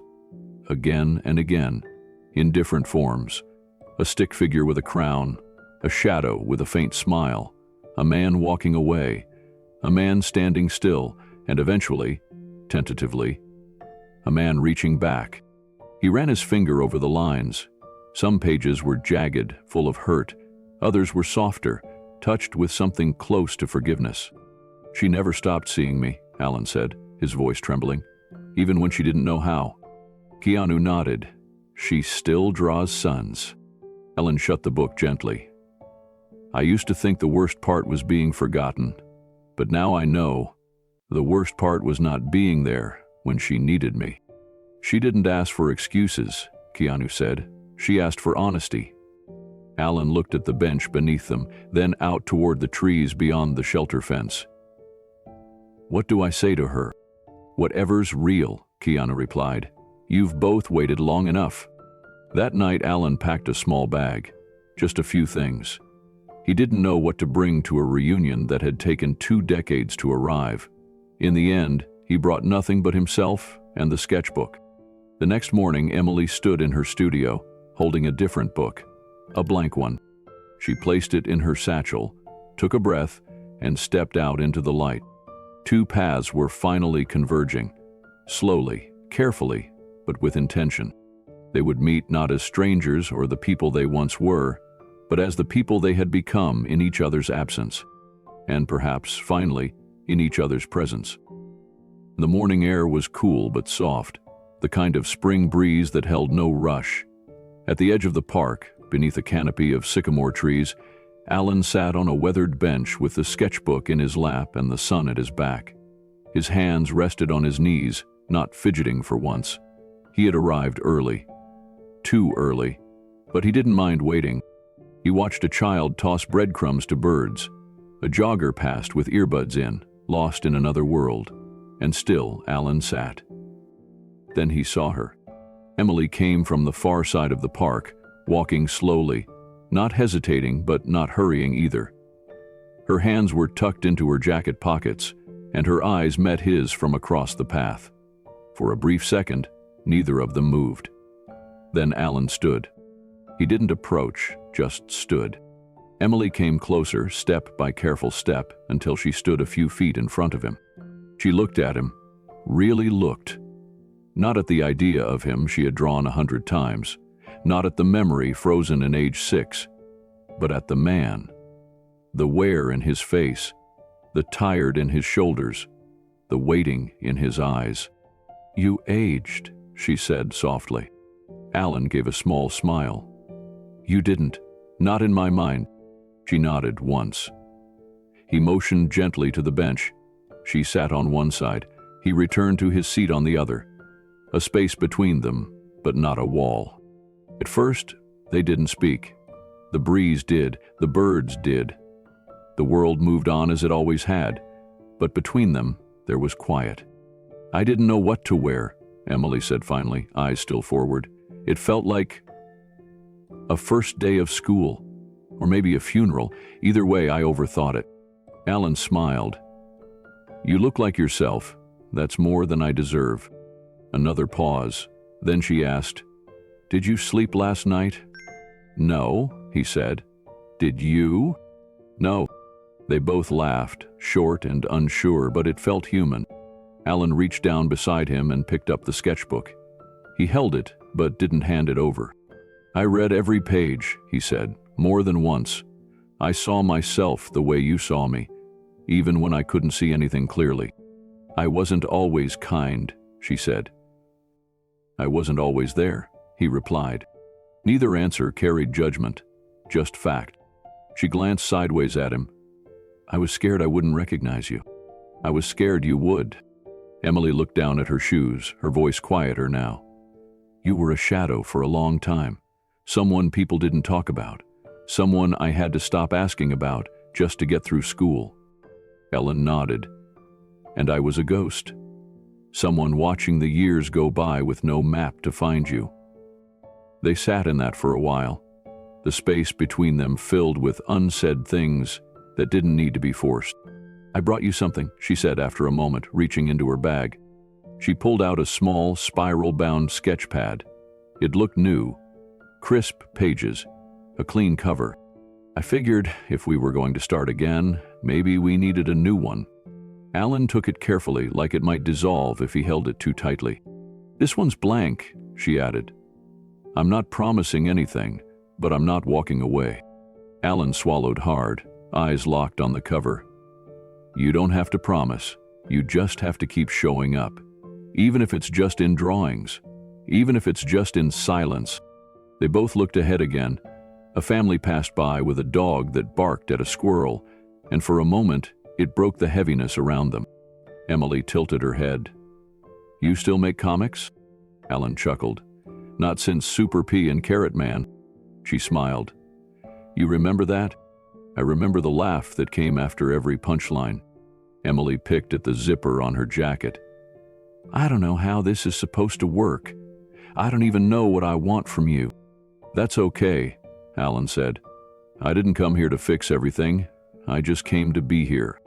She looked at him again, studying his face. "You seem smaller than I imagined." "Time shrinks a man," he said with a quiet shrug. "But it also softens the edges." Her voice was almost a whisper. "I hated you, you know, for a long time."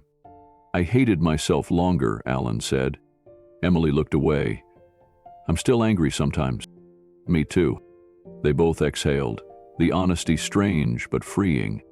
Then she added, "But today, I'm just tired of carrying it alone." Alan turned to her, not touching her, just listening. "You don't have to anymore." She nodded slowly. "I don't forgive everything," she said. "I wouldn't ask you to, but I'm open to something." Alan finished for her. "To whatever comes next." She didn't answer, but she didn't get up. The sun had shifted higher in the sky, casting speckled shadows on the ground around them. Alan leaned forward, elbows on his knees again, much like he had the morning before. Only now, he wasn't waiting. He was present. Emily looked around the park. "I came here once on a field trip. I remember thinking the trees looked like upside-down brooms." Alan grinned. "That sounds like something you'd say." She smiled, softer this time. They lapsed into silence again, but it wasn't awkward. It felt like the kind of quiet people shared when they didn't need to prove anything. Alan finally broke it. "I kept writing after the courts said I couldn't. Letters with nowhere to send them. They weren't perfect, but they were honest." "Do you still have them?" she asked. "I do. I think I want to read them." "Whenever you're ready," he said. Another moment passed, then she asked, "Did you ever get help for everything that happened back then?" Alan nodded. "Eventually. Took me too long. I should have done it when I lost you, not after I'd already lost myself." Emily reached into her bag again and pulled out a folded piece of paper. "I wrote this last night," she said, handing it to him. Alan opened it slowly. It was a drawing, one he didn't recognize. A new one. It showed two figures on a bench beneath a tree, no cracks, no crowns, just two people, side by side. He stared at it for a long time. "You drew this?" She nodded. "It's not from the past. It's from right now." Alan didn't speak. His throat tightened too much for words. Emily looked away, blinking fast. Then she stood. Alan rose too, unsure of what came next. She looked at him and said, "I don't know if I'm ready for hugs, but I'm okay with coffee sometime." Alan smiled. "I'd like that." She started to walk, then turned back. "And maybe bring some of those letters." He nodded. "I will." They parted slowly. No dramatic goodbye, no turning back for one last look. But both of them knew something had changed. In the quiet of that park, where they said almost nothing at first, they had begun to say everything that mattered. And when Alan looked down at the drawing in his hands, he realized something. For the first time in 20 years, he wasn't imagining her anymore. She was here. The next week, Emily walked into the foundation holding something wrapped in a soft cloth. Keanu was in the office, sorting community submissions, when she knocked gently and stepped inside. "I think it's time," she said. Keanu looked up, sensing the gravity of her voice. She held out the cloth bundle carefully. He took it with both hands and slowly unfolded the fabric. Inside was the letter. The original one, faded crayon, shaky handwriting, the small sun in the corner still intact. "She wanted it back for so long," Emily said, her voice quiet but steady. But I think she'd be okay with sharing it now. Not just with him, with others. Keanu studied the paper, its edges curled with age, its message still pulsing with raw truth. He nodded. "Are you sure?" Emily nodded. It didn't just change his life. It changed mine. And a lot of other people's too. Keanu took a breath. "I've been thinking about where it should go. I want it here," she said, "where people can see it, read it, feel it." Together they walked down the hall to the main lobby of the foundation. It wasn't large, but it was filled with light wide windows, wooden benches, artwork from local children on the walls. There was a display near the center, usually reserved for rotating art or special events. Today, it was empty. Keanu placed the letter inside a new glass case. A small light above illuminated it gently. Beneath it, a wooden plaque read, "A message that finally got through." Emily stood beside him, arms folded, watching silently. Keanu added a second card next to the plaque, printed in clean serif type. In 2002, a 6-year-old girl wrote this letter to her father. It was never delivered. He never stopped writing. She never stopped drawing. 20 years later, they found their way back to each other, not through systems, but through a single forgotten envelope behind an old refrigerator. This letter changed everything. For a long time, neither of them moved. Visitors walked through later that day. Some passed by quickly, others slowed. A woman with gray hair and a gentle face stopped in front of the case and read the letter 3 times. Then she quietly wiped a tear from her cheek and placed a small note beside the glass. It read, "I never got to say goodbye to my daughter. Thank you for helping me remember what love still sounds like." Emily stood across the room, watching. It had started as her letter. Now it belonged to everyone. By the end of the week, the display had grown, not in size but in presence. Visitors who came in for support or to join a class found themselves pausing in front of the letter, sometimes for a few seconds, sometimes for longer. A high school boy with headphones came in one afternoon, clearly dragged along by a social worker. He stood in front of the case with arms crossed, barely looking. But after a minute, he pulled a crumpled piece of notebook paper from his backpack. He smoothed it out and read it quietly to himself. Later, he tucked it into the comment box beside the display. It read, "I wrote this last year to my mom. I never sent it. Maybe now I will." Emily returned a few days later. The staff had placed a small tray beside the case for people to leave their own messages. It was already full. Folded slips, small sketches, notes written on napkins and receipt paper. She picked one at random and opened it. "My son thinks I forgot him. I didn't. I just didn't know where he went." She placed it back gently. Keanu stood behind her. "It's become a kind of confessional." Emily nodded. "A place where silence finally gets to speak." He pointed to the corner of the tray. "See that one?" It was a tiny watercolor painting. Just a sun, drawn by a child's hand, with a face and a crown. "No note with it," he said, "but someone left it yesterday." Emily pressed a hand to her chest. "That's exactly how I used to draw them." "I think they saw you," Keanu said. The foundation's social media began receiving photos. Visitors who had come in just to drop off their own letters.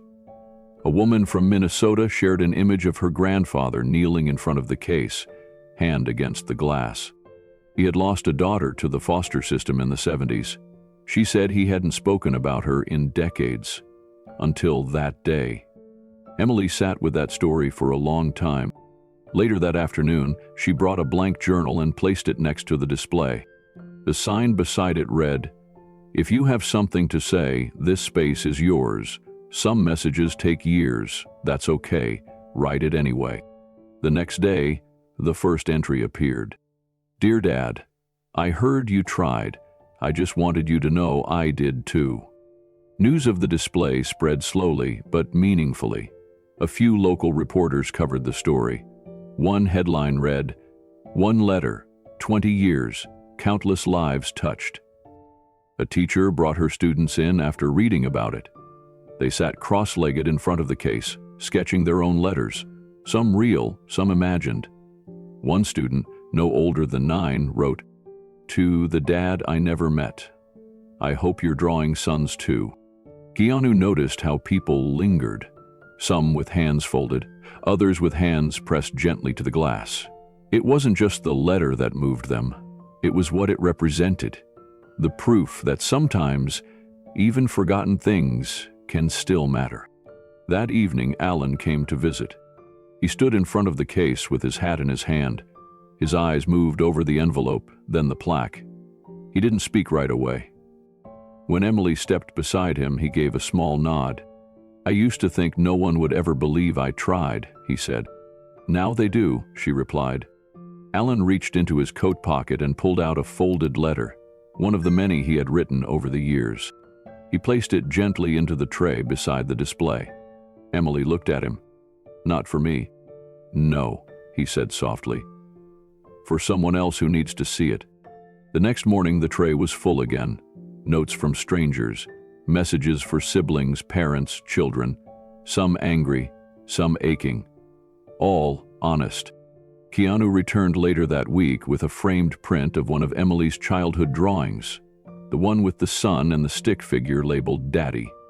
He hung it beside the display with a small caption underneath. Drawn by the artist at age 6, rediscovered at 28, loved.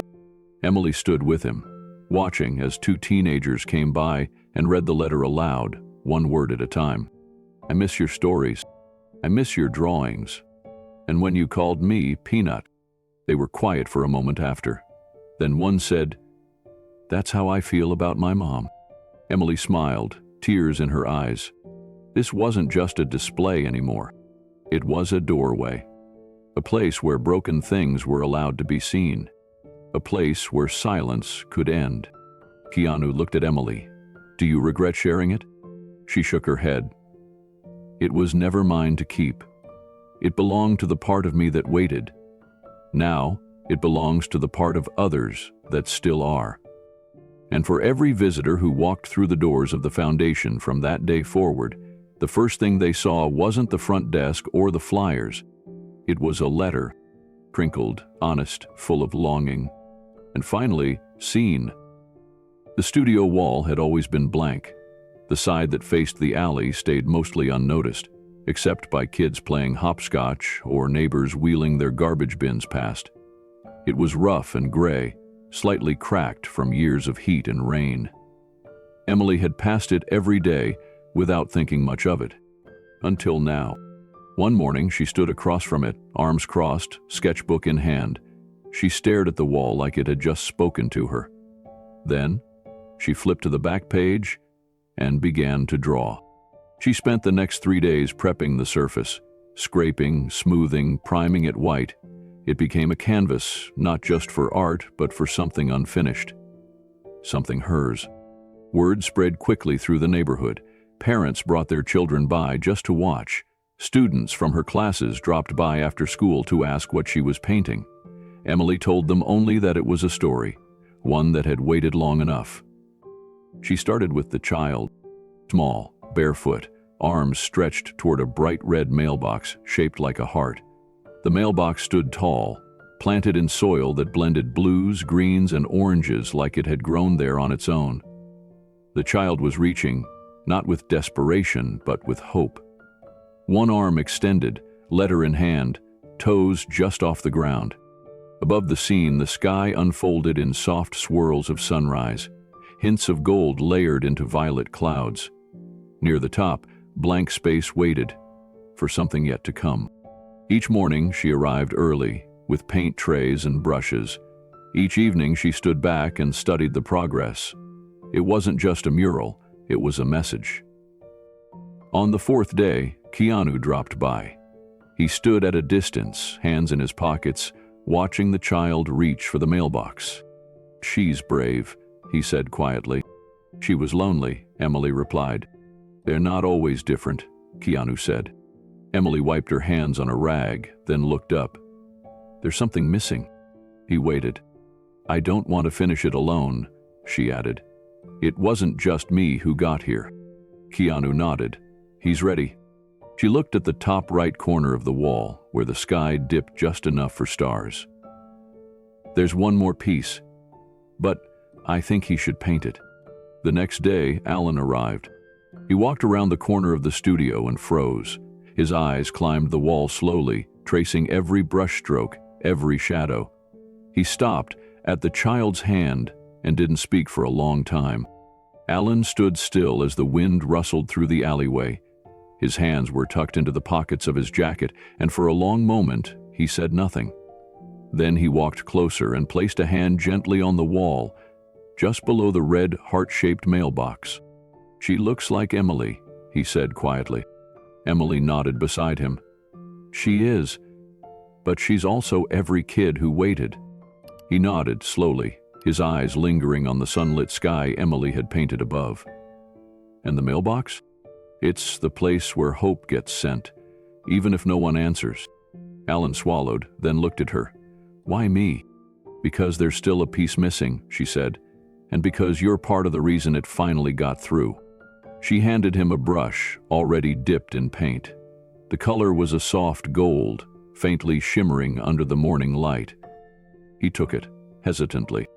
"I haven't touched a brush in years," he said. "Then start with a star," Emily said.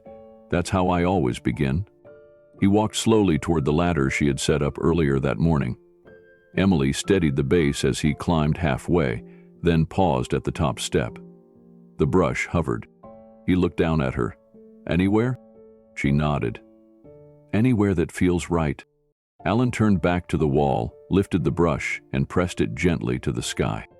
A golden star appeared.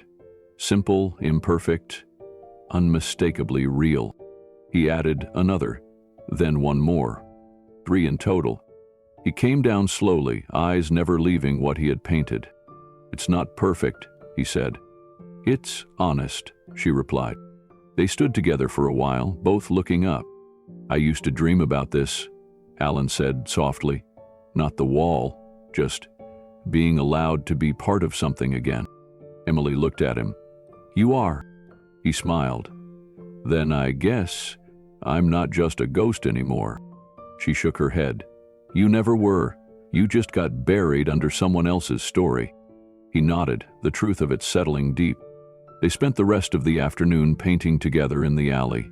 He added a little dog near the child's feet. She touched up the clouds. They laughed once when she accidentally got green on her cheek.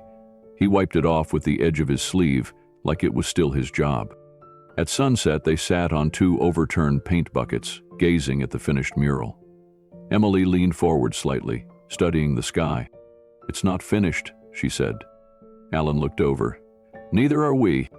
In the days that followed, the mural became a quiet landmark. People slowed their steps as they passed. A few asked about the child. Others simply stood in front of it, eyes tracing the letter, the heart-shaped mailbox, the golden stars. Emily added a plaque to the wall just below the child's feet. "To the ones who waited, to the ones who reached, you were always seen." Kids from the art class started sketching their own versions. One drew the letter flying upward like a dove. Another made the mailbox float in the clouds. Emily hung each interpretation on a bulletin board just inside the studio. Some parents asked if the mural was based on a real story. "It's based on a lot of them," she said. Alan visited often, sometimes just to sit in front of it with his sketchbook. He had started drawing again. Not comics yet, but little scenes. A bench in the park, a mailbox in the dark, a girl reaching upward. He didn't show anyone at first, but he kept going. One afternoon he brought coffee for Emily and stood beside her while she touched up a corner of the mural that had chipped in the wind. "You think it'll last?" he asked. She looked at him. "The paint?" "No, this." She set the brush down and turned toward him. "I think it already has." Alan looked at the sky, the mailbox, the stars. "I wish I could take back the years." "I don't," she said softly. "They made me who I am. And they gave us this wall." He nodded. "And a second chance." "That too." Keanu came by a few days later with Sophia. They stood under the mural for a long time. Sophia snapped a photo, then another. Keanu didn't say much, just walked up to the base of the wall and stared at the child's face. He smiled faintly. She made it.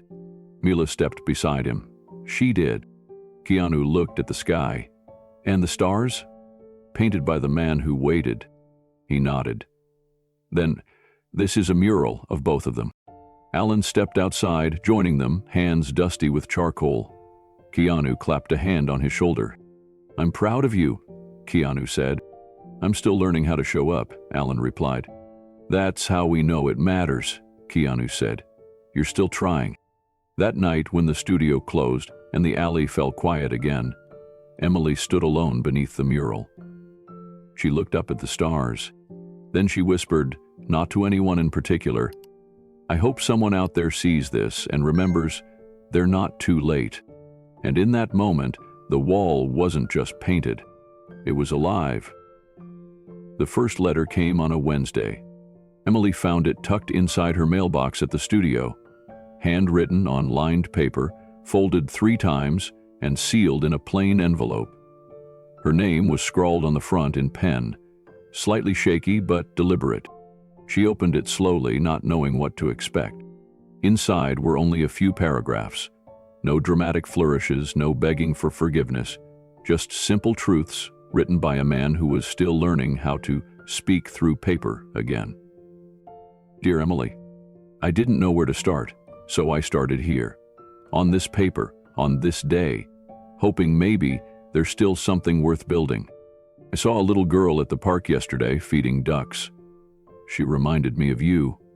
Same small feet, same crooked smile. I sat on that same bench and thought about how time folds in strange ways. I missed a lot, but I never stopped hoping I'd see your smile again. Thank you for letting me. Love always. Dare. Emily held the letter for a long time after she finished reading it. She didn't cry. She didn't smile. She just breathed deeper than she had in weeks. The next Wednesday, another letter came, and another. The week after. Each was different, some longer, some just a few sentences. One had a sketch of a sandwich they used to make together, peanut butter with bananas. Another talked about a memory of a thunderstorm and how she used to crawl under the table until it passed. He never asked her to write back. He never demanded forgiveness. He just wrote.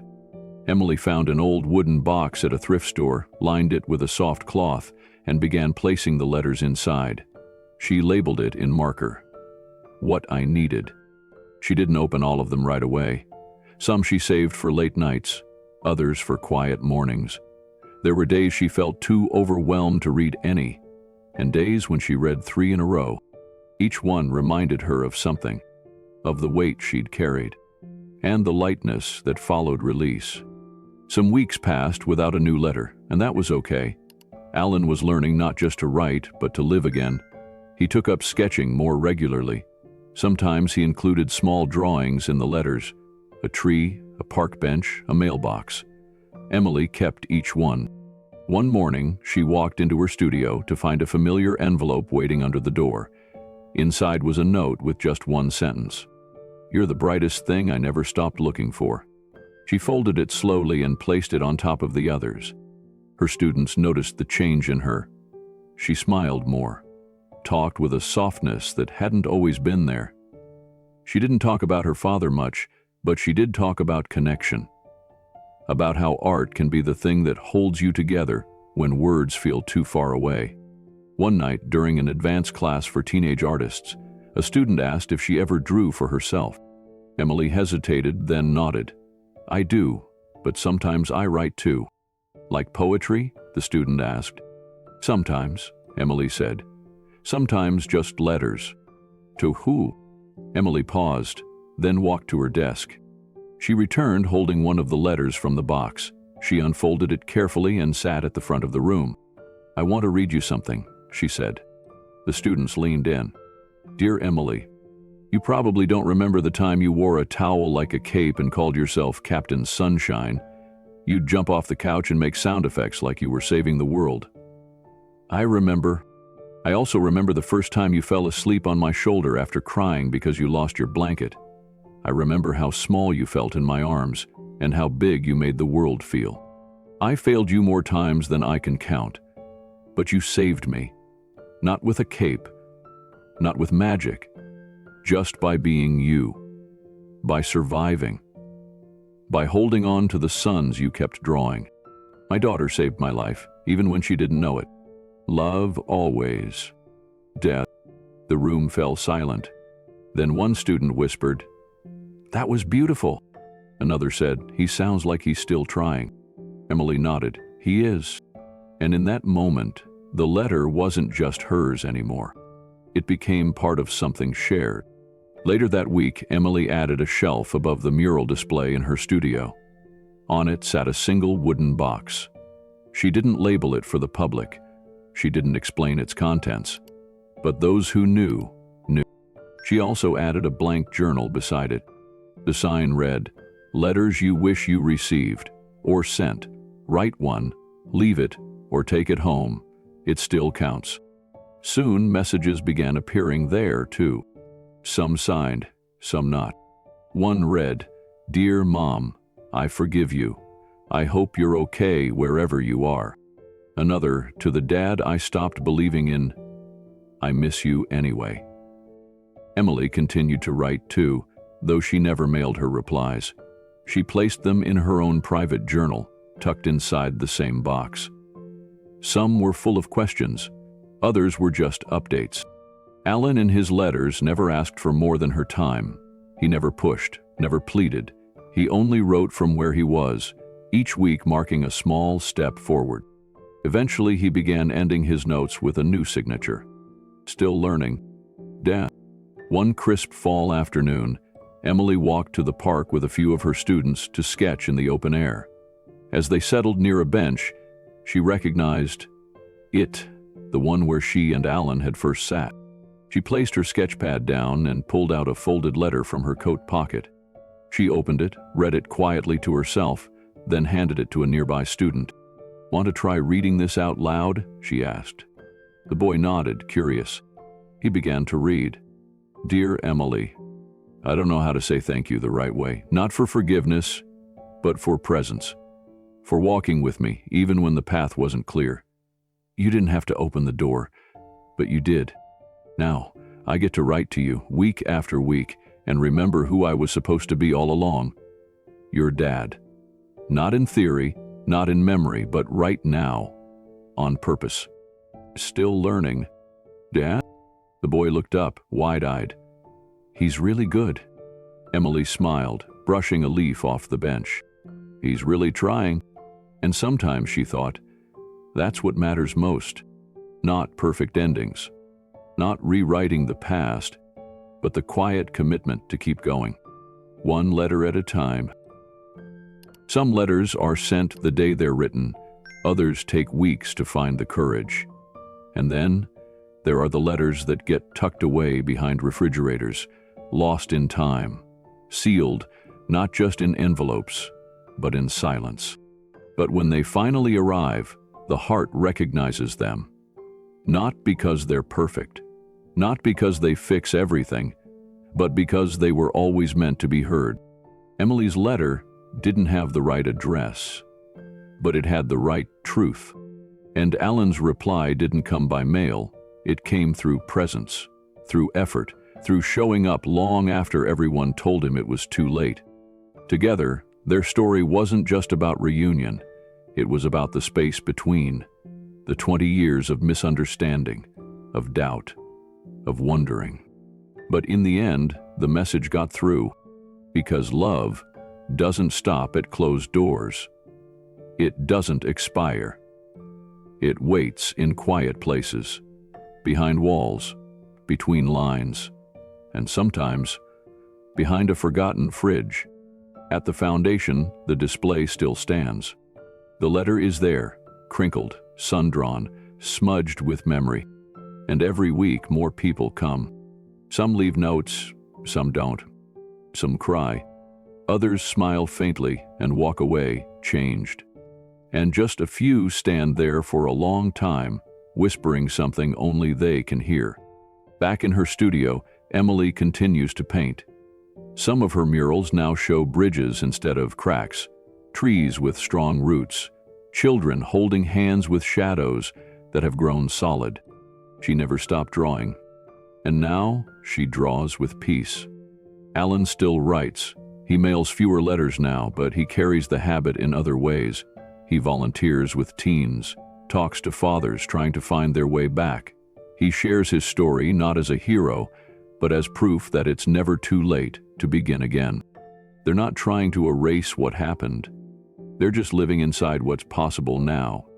If you've ever found something that helped you forgive someone you lost, something that changed your understanding of a memory, we want to hear it. Maybe it was a letter. Maybe it was a photograph. Maybe it was nothing more than a moment of stillness when you finally let go of the weight. Whatever it was, your story matters. Please share it below. You never know who might be reading. There's something sacred about the messages we never expect to receive. The ones we stop hoping for. The ones we give up on writing. But the truth is, some words don't need a stamp. They just need time. They just need someone willing to listen, even after the silence. In this story, it wasn't the system that healed the wound. It wasn't a court. It wasn't a file being reopened. It was a letter, and a daughter, and a father, and two people choosing to meet each other with no guarantees. That choice, that simple human choice, is what changes everything. Not all stories end like this. But maybe yours is still unfolding. Maybe the message you sent years ago hasn't been lost. Maybe it's just waiting for the right moment. If this story moved you, if it made you think of someone you once knew, someone you still carry in your heart, consider reaching out or writing, even if you never send it. Because sometimes, just writing the words is the first step toward healing.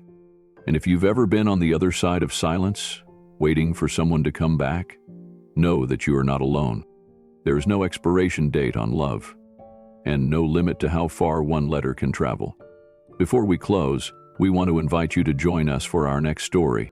It begins in a quiet corner of a thrift store, where a dusty violin waits on a shelf, forgotten by everyone, except the child who once called it hers. When Keanu picks it up, he discovers something hidden inside. A clue, a story, a second chance for a family who thought they were broken forever. That video is coming soon, and we can't wait to share it with you. Until then, hold your people close. Write what needs to be written. Say what you've been waiting to say. And remember, some letters take days to arrive. Others take decades. But the heart always recognizes its name.